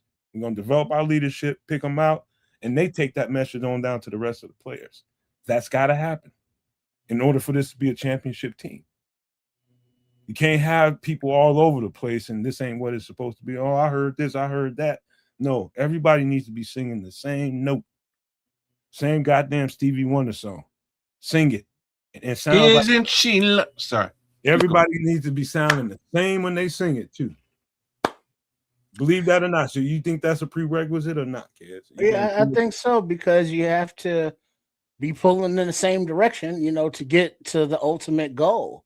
And it seems as though Hallis Hall, from top all the way down to, the maintenance staff and head janitor Cream and them, they all doing their thing. And it it seems as though that from this past season to now, the only shortcoming, from outside looking in would be the damn training staff.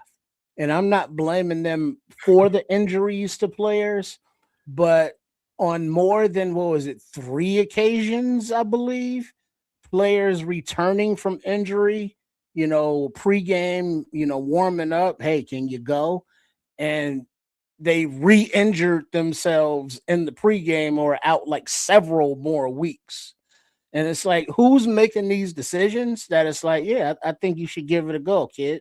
Or we should keep them out another week so we don't lose them for another 4 weeks.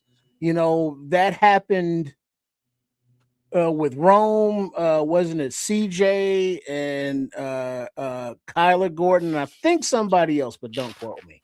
So it's like the whole training staff, and you could see Ben Johnson's frustration when it's like, yeah, they were going pregame, then they couldn't go. I don't know, lowest common denominator kind of thing.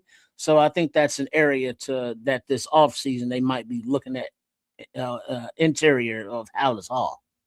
Something I think might be a fun fact. What? No trainer has the ability to rule a player out.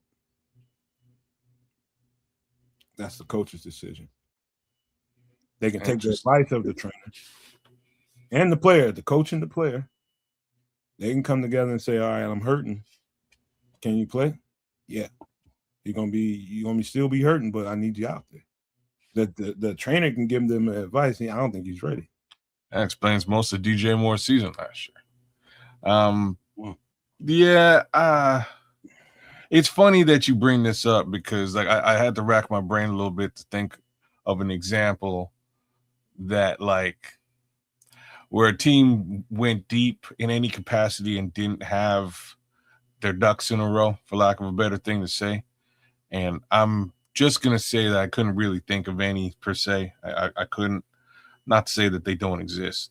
But what I can say is this team has not had its ducks in a row for decades. And the one time we finally do, like the Ducks are like, they're in a row right now. They are. Shucky ducky, quack quack. Shucky ducky, quack quack. They're in a row. So, yeah, I think it definitely minimizes potential distractions, right? Like all the BS. Oh, snap. My GM drafted a quarterback I didn't even know. What do you mean you didn't know John Fox? You know what I mean? Like you didn't talk to him about this? No? Oh, shoot. You're probably not going to have this job for much longer. Well, I'm just going to coast through the next year because I'm probably not going to have a job for much longer. What happens to the new quarterback? I don't care. Not my problem. You know what I mean? He got no development, got sacked a bunch of times. Where did you draft him? 2nd overall?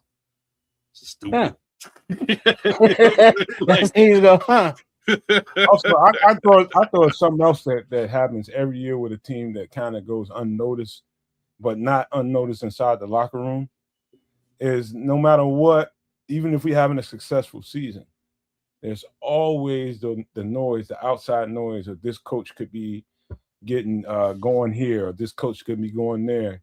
And even though you're seeing those stories on the outside, inside the building, they know whether or not this coach is kind of concentrating on that, or whether he's checked out or still embedded with them, and he's, that's real inside of a locker room. Right. It happens in college. It happens in the pros. I've experienced that. Just imagine what I just described, and the team environment and John Fox's train of thought. After that draft, he must have went home and went, huh? Like the exact sound that Tripp just made is a sound that he must have. You know what? Like, I'm probably gonna get fired in about 3 months. So what do I really care about this season? Really? Who got the best donuts around this place? What about the flip side? What about the flip side of that, kids? What about We'll the get flip some side good of that? Chicago pizza, like while I'm here, What, because think about the flip side of it. Think about the guys that in the ain't, locker room. ain't gonna get fired, but he's getting lured away by these interviews, and let's just say we're in a playoff run, and he has an opportunity to take them interviews, and the coach can refuse those teams to have the interview with him or to talk to him. But then that's going to be a slap in that coach's face, and just like, hey, why are you holding me back? You got the delicate balance of that. And if he decides, okay, I'm going to take that interview, or no, I'm not going to take that interview because I'm focused on what our goal is and we finna get this shit. That kind of balance, that kind of symmetry. Are we on the same page? You get what I'm saying? I do, and I'll give you both sides of this. The John Fox side is I'm gonna take the interview because I have to, and I'm just gonna BS coach speak my way through, or word salad my way through this, because I don't give a shit. My give a shit ended when the GM went over my head and drafted a kid that I have absolutely no interest in or wasn't even told about. So what's the question for me? Yeah, well, we'll get to it and we'll do it. And coach speak, insert here while, you know what I mean? Then you flip it over to the kid to get drafted. Well, I'm coming in with big expectations on my shoulders. What do? I don't know. I don't have any direction of any kind. Oh, you're going to throw me in because the guy with the long neck, the redheaded guy ain't good? Okay, I'll play football, except what am I doing? You know what I'm saying? Like, just the worst type of situation, because the top down, because the Ducks were all over the river. You know what I'm saying? Like, the Ducks were clearly not in a row. Well, you mean like for the last several seasons, the Justin Fields offensive coordinator carousel, the Getzys and the Waldrons, and then Flusy Goosey with his beekeeping and shit. And then you get Ben Johnson is like, I want to be great. I want players that want to be great. Well, let me reframe. I'm all about the ball. Let me reframe it for you fellas. And let's get back to the premise of the question. And do you think cohesive leadership is a prerequisite? Not only that, let me just break it down and simplify it this way. If all of us were coach, GM, defensive coordinator, whoever's who, and we're having that meeting before we even get players in the building, we're developing our plan. Do you think that's an important part of the conversation before we even get started? I personally think that's very important, because when we get to that point, if teams start to try to pull at some of these coaches and pulling at our threads, this is our plan for that. Do y'all think that's important? It's so important that it's not even necessarily the coach. Like, part of why it's important is the GM, because we just sort of looked at the coach on the hot seat case scenario with the young draftee, but there's also the GM on the hot seat, which happens almost at least in Chicago, it happens almost as frequently as the coach being on the hot seat. A lot of the times the GM winds up going right out the door, right alongside the coach. You don't really know when that's going to happen, though, kids. You kind of can feel when the coaches might start getting pulled in one way or the other. The GM, but I think the cohesiveness is everybody doing their job. And let me explain that real quick. You go in Hallis Hall.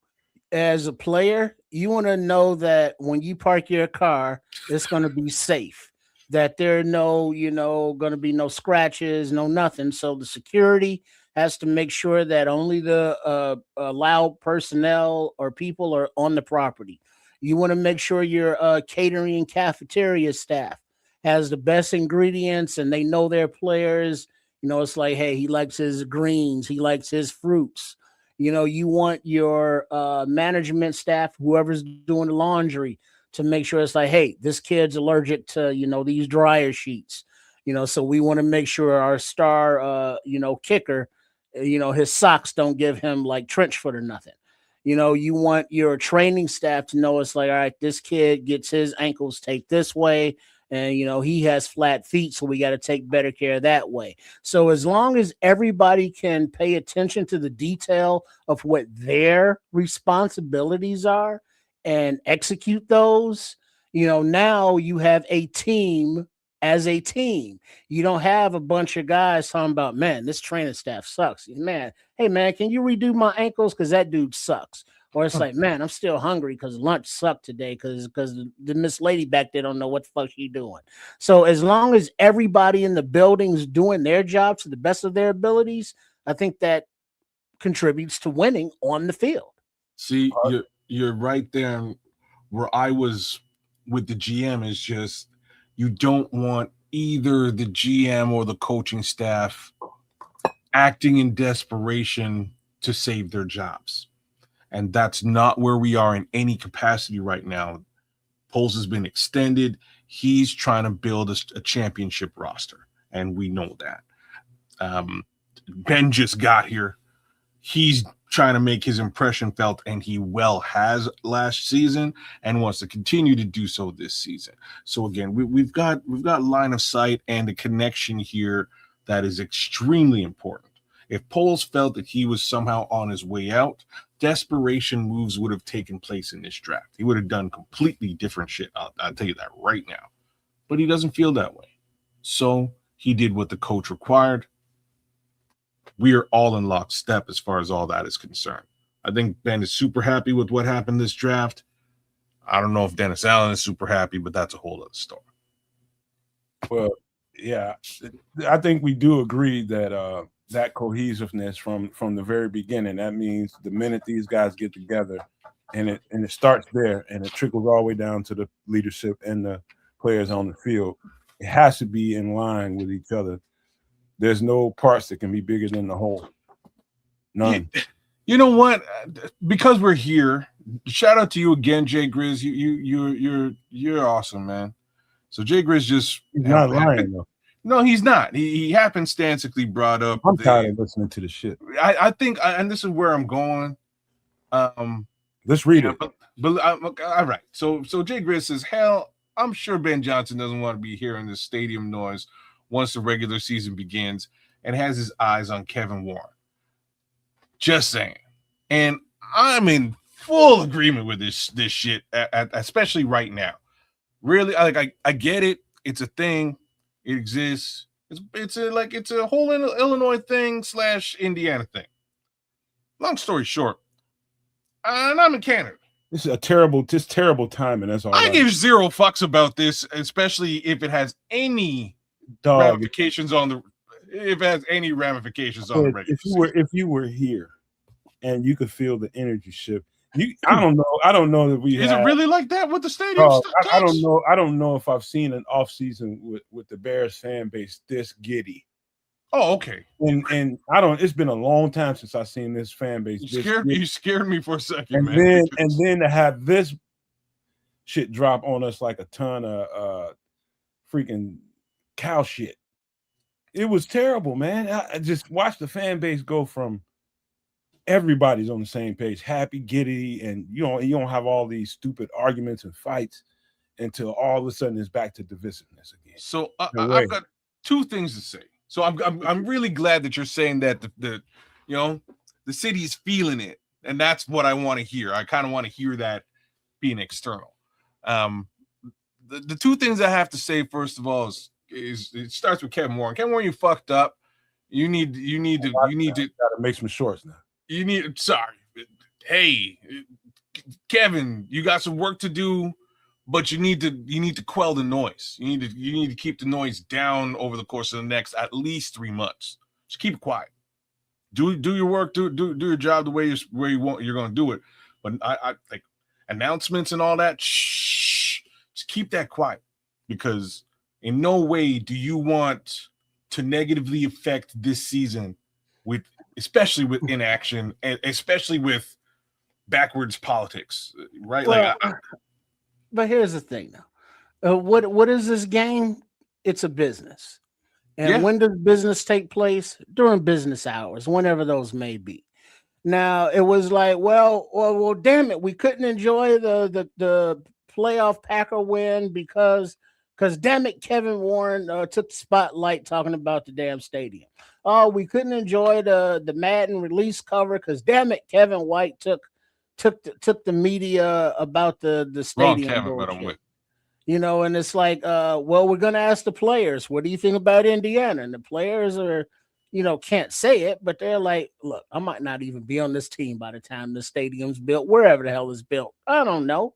Beyond my pay grade. I'm trying to work on this route or on this tackle and dummy or this catching, whatever they're doing. So whatever the question is, it's always gonna be a distraction, no matter when it happens. That's what I'm saying. And so it's like it's two different things. There's the football, what Ben Johnson and them are doing, on the field. Then there's Kevin Warren, what he's doing in the business thing. Ain't nothing got to do with nothing, and it's just the fans want to conflate the two, whereas the coach and the players are just like, look, if we play in Indiana, the taxes are cheaper. That's all I know. I'm like Ben Johnson, man. I'm all football. I'm all freaking football. Excuse my language. I'm all. I got to make clips with this thing, man. What the hell? I do. I know. I slipped. And it's unfortunate, man. It's very, very unfortunate how that happened, and why it happened is irrelevant. It's the timing, and I think Ben Johnson's his silence it speaks volumes to me. He had a word about it, and I know he cares. He doesn't give a rat's ass about any of that. He's hearing about it, and he's just like, I wish just get it over with. This is my point. If Kevin Warren, if ain't nothing really popping, just keep it quiet. You know what I mean? And I'm not telling you to shut up. I'm just saying, for the sake of creating a distraction, don't do it. Dodge it like the plague. Get your stuff done, and then make a big announcement when a big announcement should be made. If we get to Christmas, you know what I mean, halftime at the Christmas game, by all means, drop something around then or something like that. But for the next few months, hush, quiet is kept. Keep it under wraps. Work behind the scenes. You know what I mean? Like there's none of that's going to be able to happen now because it's too hot button of an issue. Yeah, behind the scenes is the and that leads me to the second thing I wanted to say is, hey, media, leave the stadium thing alone if you can. Why you asking players a little bit? The only reason that they're not they can't wait till the next story. The only reason there's only one reason why they're not. That's why it is. Because that's why how they make their money. They find the head. That's not why, but that's a good reason to talk. The real reason is we're blaming Kevin Warren for the distraction. Is like, hey, media, why don't y'all stop asking the damn questions? That's why I said it was a two-part thing, right? So like Kevin got to keep it quiet. Media, you have to do the same thing. The flip side here is, I get why you're doing it. Nomad says it's because you want to make money, and that's a good reason. But the real reason is, they ain't really nothing to talk about. Bruh, this is Chicago. Don't nothing stay quiet here. I know, because the media is the greatest thing in Chicago, and that's why y'all the Windy City. And wind isn't about what's happening in the sky. It's about, you know what I'm saying? It's about the wind that comes out of your face. So keep it low. If you want a championship, if you want to be in a big dance, shut the fuck up. So I think Illinois is doing the right thing. Chicago is doing the right thing now.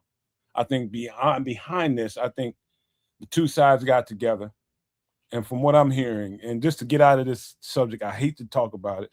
Me too. There was a regrouping of the whole situation after that last card was played with Indiana. There was a regrouping. And from what I hear, the governor and the people that are involved, whether on either side of the aisle, they're all saying they like how it's going because it's going quietly behind the scenes, as quiet as it can be, But if we're hearing about it, that means somebody's making an effort to keep this thing behind closed doors as best they can, and not making broad statements and getting out there. That was ridiculous, man. And I'm just gonna leave that alone, man. We're gonna get to this last point, man, because I can go on for a minute about that. Well, but here's the thing, stop this, man, because you're gonna make it worse. Stop. I already know what you're gonna do. Go ahead, man. F it, man. Go ahead. Well, but we say, oh yeah, behind the scenes, the Bears are trying to write the legislation themselves, and we'll present it, and then we'll have the special session. And it's like, yeah, okay, behind the scenes, blah, blah, blah. Whereas, in Indiana, they have pictures of survey equipment, on site, in the sites that the Bears are looking at that are actually doing physical testing that costs money to do. That's happening like right now. So, Whoops. All right. Yeah, all right. Stop, because I know it's going to go on and on. So we're going to have to. All right. Just to put a cap on that conversation, this is last, but not least at all. When I say this, not least, you're going to understand this when I get through saying it. Because you guys probably get tired of hearing me saying it. I've said it every year, anytime we get to this part, the important part of the season. And I want to say it. Prerequisite for a championship team: peak timing and resilience. What do I mean by that? I mean being healthy. Mm-hmm. I mean playing well late in the season. Prerequisite for a championship team, yay or nay? oh Man. yeah. You nailed that, right? Because that same New York Giants team we were talking about a minute ago, maybe it was a couple more than a minute, but you know what I'm saying, that Eli Manning team, big part of the reason why they went to the Super Bowl that season is because everybody throughout the early part of that season was hurt. Whole team was hurt. And then suddenly they all came back and everybody else was hurt. All the other teams were dealing with injury. So they had all these fresh, talented bodies back on the field, and they just ran ruckshod for a bunch of weeks towards the end of the season, including the playoffs. And that really fueled them and pushed them as far as they went that year. Stuff like that doesn't happen all the time, but when it does happen, it's exactly what you're saying. It's timing, it's resilience. So, big ups to Kyler Gordon. You know what I mean? Like if you're going through some stuff, I want to see you healthy on the field, as does every Bears fan out there, as does your head coach. So, if you got to work through some stuff to get to where you need to get to, let's get you on the field and get you on the field healthy, man. So again, maybe that is a boon, it's a boost to our success in 2026. And that goes to Ozzie Trapillo and many other players who have been sort of battling through injury, TJ Edwards, etc., Grady Jarrett, Dayo Dangbo. Maybe all of this is to say that finally when we get healthy versions of these particular, Shamar Turner, finally when we get healthy versions of all these players on the field, it might be a boost to the Chicago Bears. Resilience is good because, we want, your top line players to come back from injury. We don't want to rush it back, to my point earlier, but resilience also means, the next man up needs to be able to carry his weight, and earn that roster spot to, say, hey, if I need to fill in, cool. Teabag, Tyson Bagent, he's made several $1 million as a backup quarterback, and we hope that we don't see him play. That's weird. It's like we know he's on the team and we like him on the team. He's getting, nice paycheck, but we don't want to see him play because he's the backup quarterback and we like our starting quarterback. So the resilience of his attitude, knowing that he wants to play, but he's, taking the position of being the backup because of whatever his reasons are. So the resilience goes beyond the physical. It's mental as well. And so everybody has their own role to play, whether it be, a bench guy, whether it be a practice squad guy, just to, fill in a game or two here or there if necessary. So yeah, resilience from top to bottom in the organization is a very key component of being, a championship franchise, in my opinion. Yeah, straight. Peak timing. I know y'all probably got tired of me saying that I pay hardly any attention to the very beginning of the season. I pay attention. I love the team to get off to that hot start. I keep trying to tell Don that. I'm like, y'all get off every year to that hot start. Y'all just running cats out of the building. Next thing you know, the middle of the season, towards the end of the season, y'all hurt. Y'all been going so hard.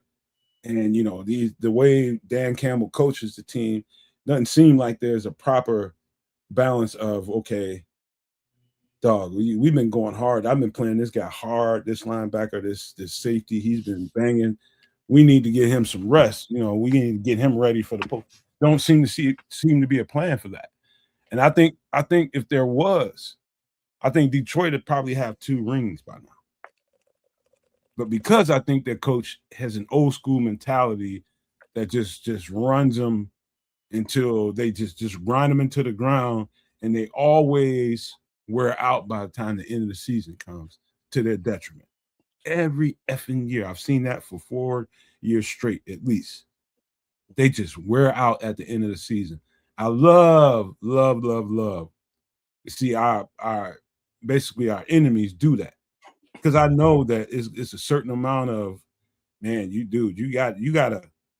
I covet the teams that are playing well somewhere in that 10th, 12th to 13th week. Give me 3 straight games or something at a minimum. Give me 3 straight games where you're putting it together going into the playoffs, and I think we got a real good chance. I think those are the winning formulas right there. And some of that is luck. You just get healthy at the right time. Yep. You know what I mean? Guys coming back at the right time because they beat up. There's a certain amount of that goes on. So there's a certain amount of luck that goes on. There's also a certain amount of planning that goes into that as well. Talking about the depth, making sure that guys get enough reps. You ain't putting too many reps on guys when they don't really need it. You know what I mean? Some of that stuff is a plan. Some of that stuff is just you flat out stupid and you don't know how to manage your team. I'd say that about Dan Campbell, even though I love the way they play. It's too physical all season long, and they wear down at the end of the season. They do every year. So I think that might be, if there was one thing that can override everything that we were talking about, it's that. Peak timing and resilience going into the playoffs. That one there is a bit harder to control. So got a little bit of luck involved in that one. You know what I mean? A little bit. What can you do about that one? So we'll see how that pans out. All right. Any of those points that we made tonight that you guys disagree with, if they are, let me know and we can talk about it. Because to me, that's the way I see championship formula. No, I can't argue with any one of those points as general statements. Do we have every single one of those points in spades? I don't know. I don't think so, but not up to me to think so. I can't wait to see whether we do or don't. That's what the excitement of this 2026 season really comes down to. About you, Trip? Yeah, it's a lot of wish casting, forecasting, speculation. Now we get into the the dog eat dog time of the summer where it's like, you know what? I don't know how good this team is, but I think they're going to be good. And it's like, why do you say that? Because I do. And damn near every fan base, is at or getting to this point, unless your team sucks, looking at you kiddies. Mm-hmm. But it's to be determined, to be seen, because we have a lot of question marks, and the answers that are supposedly the answers to those questions are question marks. Right now, you're right. Yeah, man. The point of the whole conversation today, and why I wanted to break this down on the show, is so that we can have a introspective conversation about it, about what we've done so far leading into this season. Do we have enough, and do we do the right things? And it's not about so much about what you did, it's how you did it. You know what I mean? Both of those things are married together. Both of them. And did we do the right things? Do we go about this thing the right way? Those are that's championship DNA right there. What we just talking about tonight. All of those things are super valid in in the grand scope of the 2026 Chicago Bears. I think this was an interesting discussion across the board. I do have to sort of say that again. In my opinion, I think everything leads us to 2027. We could sneak. I'm gonna fuss with you all. I'm gonna fuss. We could sneak up. We could sneak up into the Super Bowl and win this season too. Don't get me wrong. Just as many. Feels like a cop out to me. No, and as a player, as a former player, you would definitely say that. And I'm not saying that this season is doomed, right? Like I'm not saying anything like that. What I am saying is that a lot of learning is going to come from this season with the potential correction in 2027. That's all I'm saying. Whether that learning leads us right to the Super Bowl, corrections will be in place in 2027 regardless. You know what a year in time in your body is, right? You know what a year from now will be with your body. You know what the year before was like for your body and you. That's one thing. What's a year for a football player? How much time do you think to your like dog years, kind of, right? Mm-hmm. That's a good way of looking at it, yeah. And so every time I hear you say, let's just wait to 2027, that's what I think. Oh, no.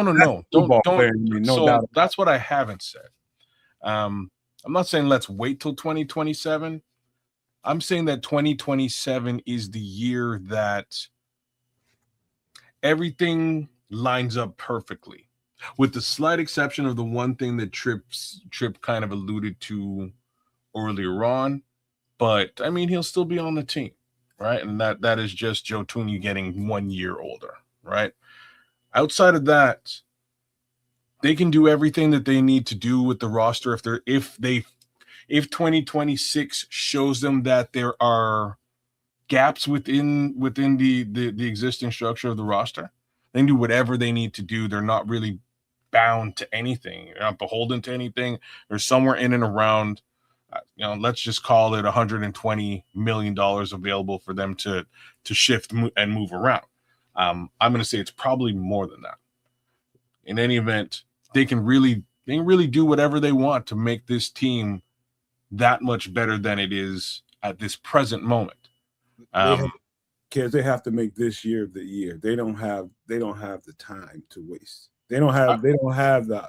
From a player perspective, you're right. They don't have the leeway or the luxury of saying, this one is just for. No player does. This one is just for the books. We're gonna really put our foot on the gas in 2027. No way. No player does. There's no way nobody in that building is thinking that. If I'm Ryan Poles, I might be. No. Nope. He wouldn't be the GM. Not on this team, he wouldn't be. Because if you think in 2027, you're gonna start moving like you're waiting for 2027. I think he did. I don't think he did, man. I think he's doing according to what Ben and Dennis is saying. Like, man, we think we can do something with this crop. And I think that's why this part of the season is now we have podcasts and so many people have a point of view. We hear everybody's point of view so much that we think that's valid because we hear their point of view so much, but ain't nothing important at all going on the outside of that building, including myself, my conversation, and everybody else. It's not important. All we can do is bring you a perspective that we think. Now, inside that building, they are locked in and looking for a Lombardi. They should be that. And then 2027, we'll worry about that when we get there. GMs have to plan for that kind of eventuality on books, on when it comes to accounting and when it comes to, okay, do we jump and make this move right here and be stuck with that into 2028, 2030 or something like that? There's certain decisions that have to be made there, but that needs to stay in that office with those people.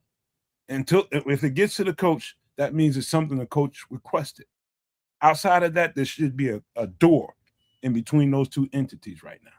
And I'm on this show, I'm trying to be the door.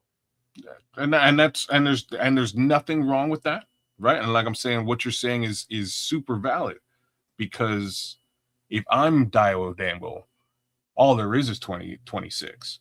If I'm Grady Jarrett, all there is 2026. You see what I'm saying?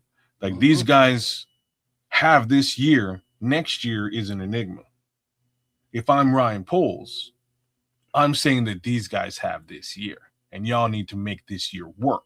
If it works, we'll talk in 2027. See what I'm saying?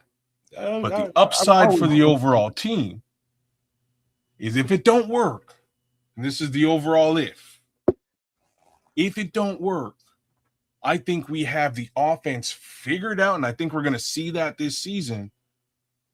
And if it don't work, there's about $100 million plus to make it fucking like not only work, but work like clockwork next year. That's if it don't continue, the contingency plan is in place. You see the game in dollars and cents, and it took me a while to understand that.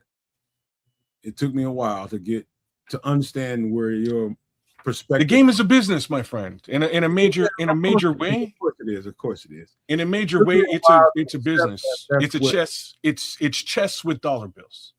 It took me a while to accept the fact that that's where you are, and while we do these shows, why your mind always bends that direction.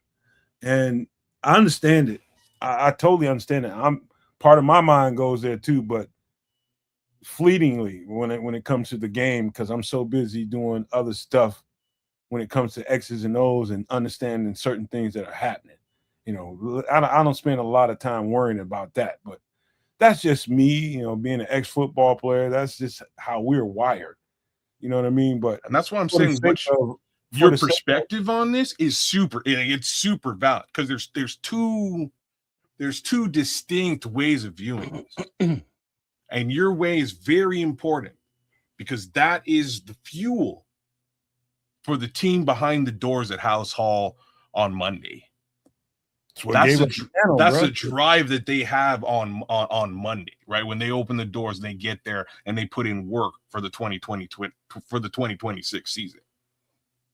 You're a billion% right. Like, you'll be thinking about what we can do with cap space and different things like that down the line, and how they can manipulate that to help us. You'll be thinking something like that. Now, the conversation going on about Kyler Gordon, what's going on with him, my mind automatically goes to the human aspect of Kyler Gordon. I start thinking shit like, yeah, we need him, but what's going on with you, man? What's really going on with you? Maybe he knocked down some stripper or something and got into a bad situation, and he's suffering because of that situation, and he's trying to get that figured out. And it's getting drugged through the mud. I start thinking stuff like that that's very real, that you may or may not hear about. But, you know, my mind goes to that, you know, because in real situations, there are star athletes that are being preyed on by predator women. You know, start thinking about stuff. I didn't mention that there's women predators out there. Come on, man. They're beasts. They are beasts that's looking and sitting up there, you know, sharpening their teeth. Scrolls, you hear about this?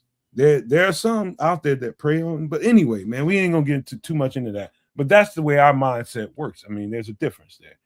But you know, all that being said, do I think we have the ingredients to be a championship team? I'm gonna say yes, but I think we're gonna be better by the time the season is over.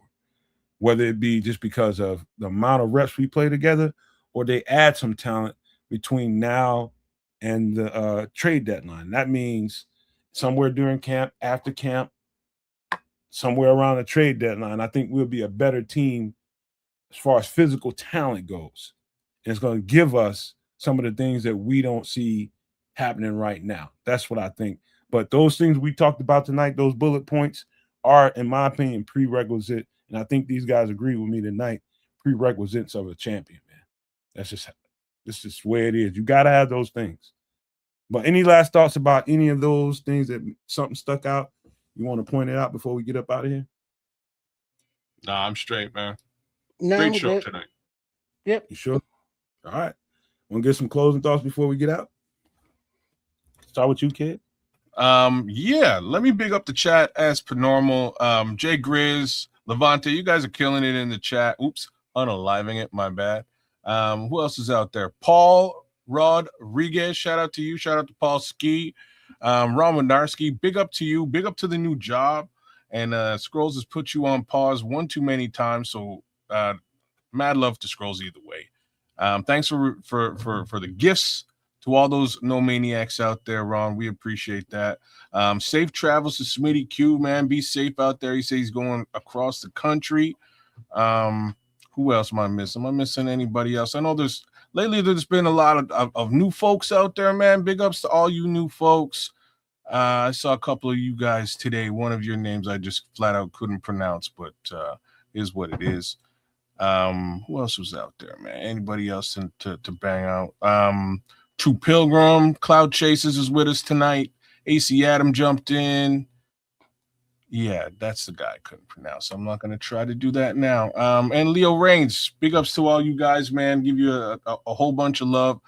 Come check us out on Wednesday. We will be doing some extra sauce as per normal. God only knows what we'll be getting up into. But there will be some Chicago Bears there for sure. So we will touch on any new news developments in that regard. Outside of that, the world is good. House of the Dragon is awesome, and I'm about to catch me episode 2. Trip? Yeah, make sure everyone is subscribed to all 3 networks: Nomad Network, Kedz the Canuck, and Sports Chicago Style, also known as Triple R SCS. And give a shout out to those, not only in the United States, but I believe, throughout Europe. There's a heat wave going on. Everybody stay cool. And then like Venezuela and other areas that had to or suffering through the earthquakes and aftershocks and all that. Which was ridiculous. Y'all be safe down there and be safe. Yeah, we might have to bring some of that up on Extra Sauce because it seems like the Ring of Fire is really starting to come alive, man. And that's the Ring of Fire. Oh, you see, he with me on this one. I know. I happen to know that. It's Johnny Cash, man. Ring of Fire. Hey. If I had to say, I think we made some pretty damn good shows that as Bears fans, it made us think, whether it be an X and O conversation about, the layers of football and the nuances of football, but how we described and broke down what it's going to take for us. I don't know if I've seen a show yet that broke it down and got as introspective as we did about our team and do we have the components and put it down from layer to layer like we did tonight. I don't know if I've seen that, not at least in our Bears community. I haven't seen that. And so shout out to these boys right here for, making sure that conversation went the way it was supposed to. Nothing was scripted. Nothing was discussed beforehand. They knew nothing about any of the stuff that was going to be said. But what came out of them was their truth. What came out of the No Maniacs was their truth about what they thought this Bears team is and whether or not these things are important or do we even have any of those things. But that's the way we saw, championship DNA, championship pedigree. They better have those things. I don't think No Maniacs disagree with us tonight for the first time. So that was cool, that we go ahead, kid. No, man. You rock and roll. I'm actually just in flat out agreement that for the most part, the No Maniacs were in agreement with us. We invite all the spirited conversation, and you don't have to agree with everything we say. Fight us back. But when we make a point that's really on point, you can see it in the chat. It's unanimous, and that's what we're gonna need. So go back and watch the show. There's gonna be shorts that's gonna come out from these conversations that we'll put out there for the rest of the Bears community that don't come here. They're gonna wish they came here because it don't happen like that nowhere else, man. We broke this shit down tonight. That's what we're gonna need, man. But thank you guys for being here on this fine Sunday night. Y'all take care of each other, man, and be nice to each other. Be well. Take care of the Bears community like we always do, man. We do this stuff for each other. And I just want to say thank you from the bottom of my heart and on behalf of Kedz, the Canuck, his channel, Sports Chicago Style, Triple R, and his channel and his personalities. I say that we thank you all, and we're going to leave you guys with these famous words: love, peace, and hair grease, y'all.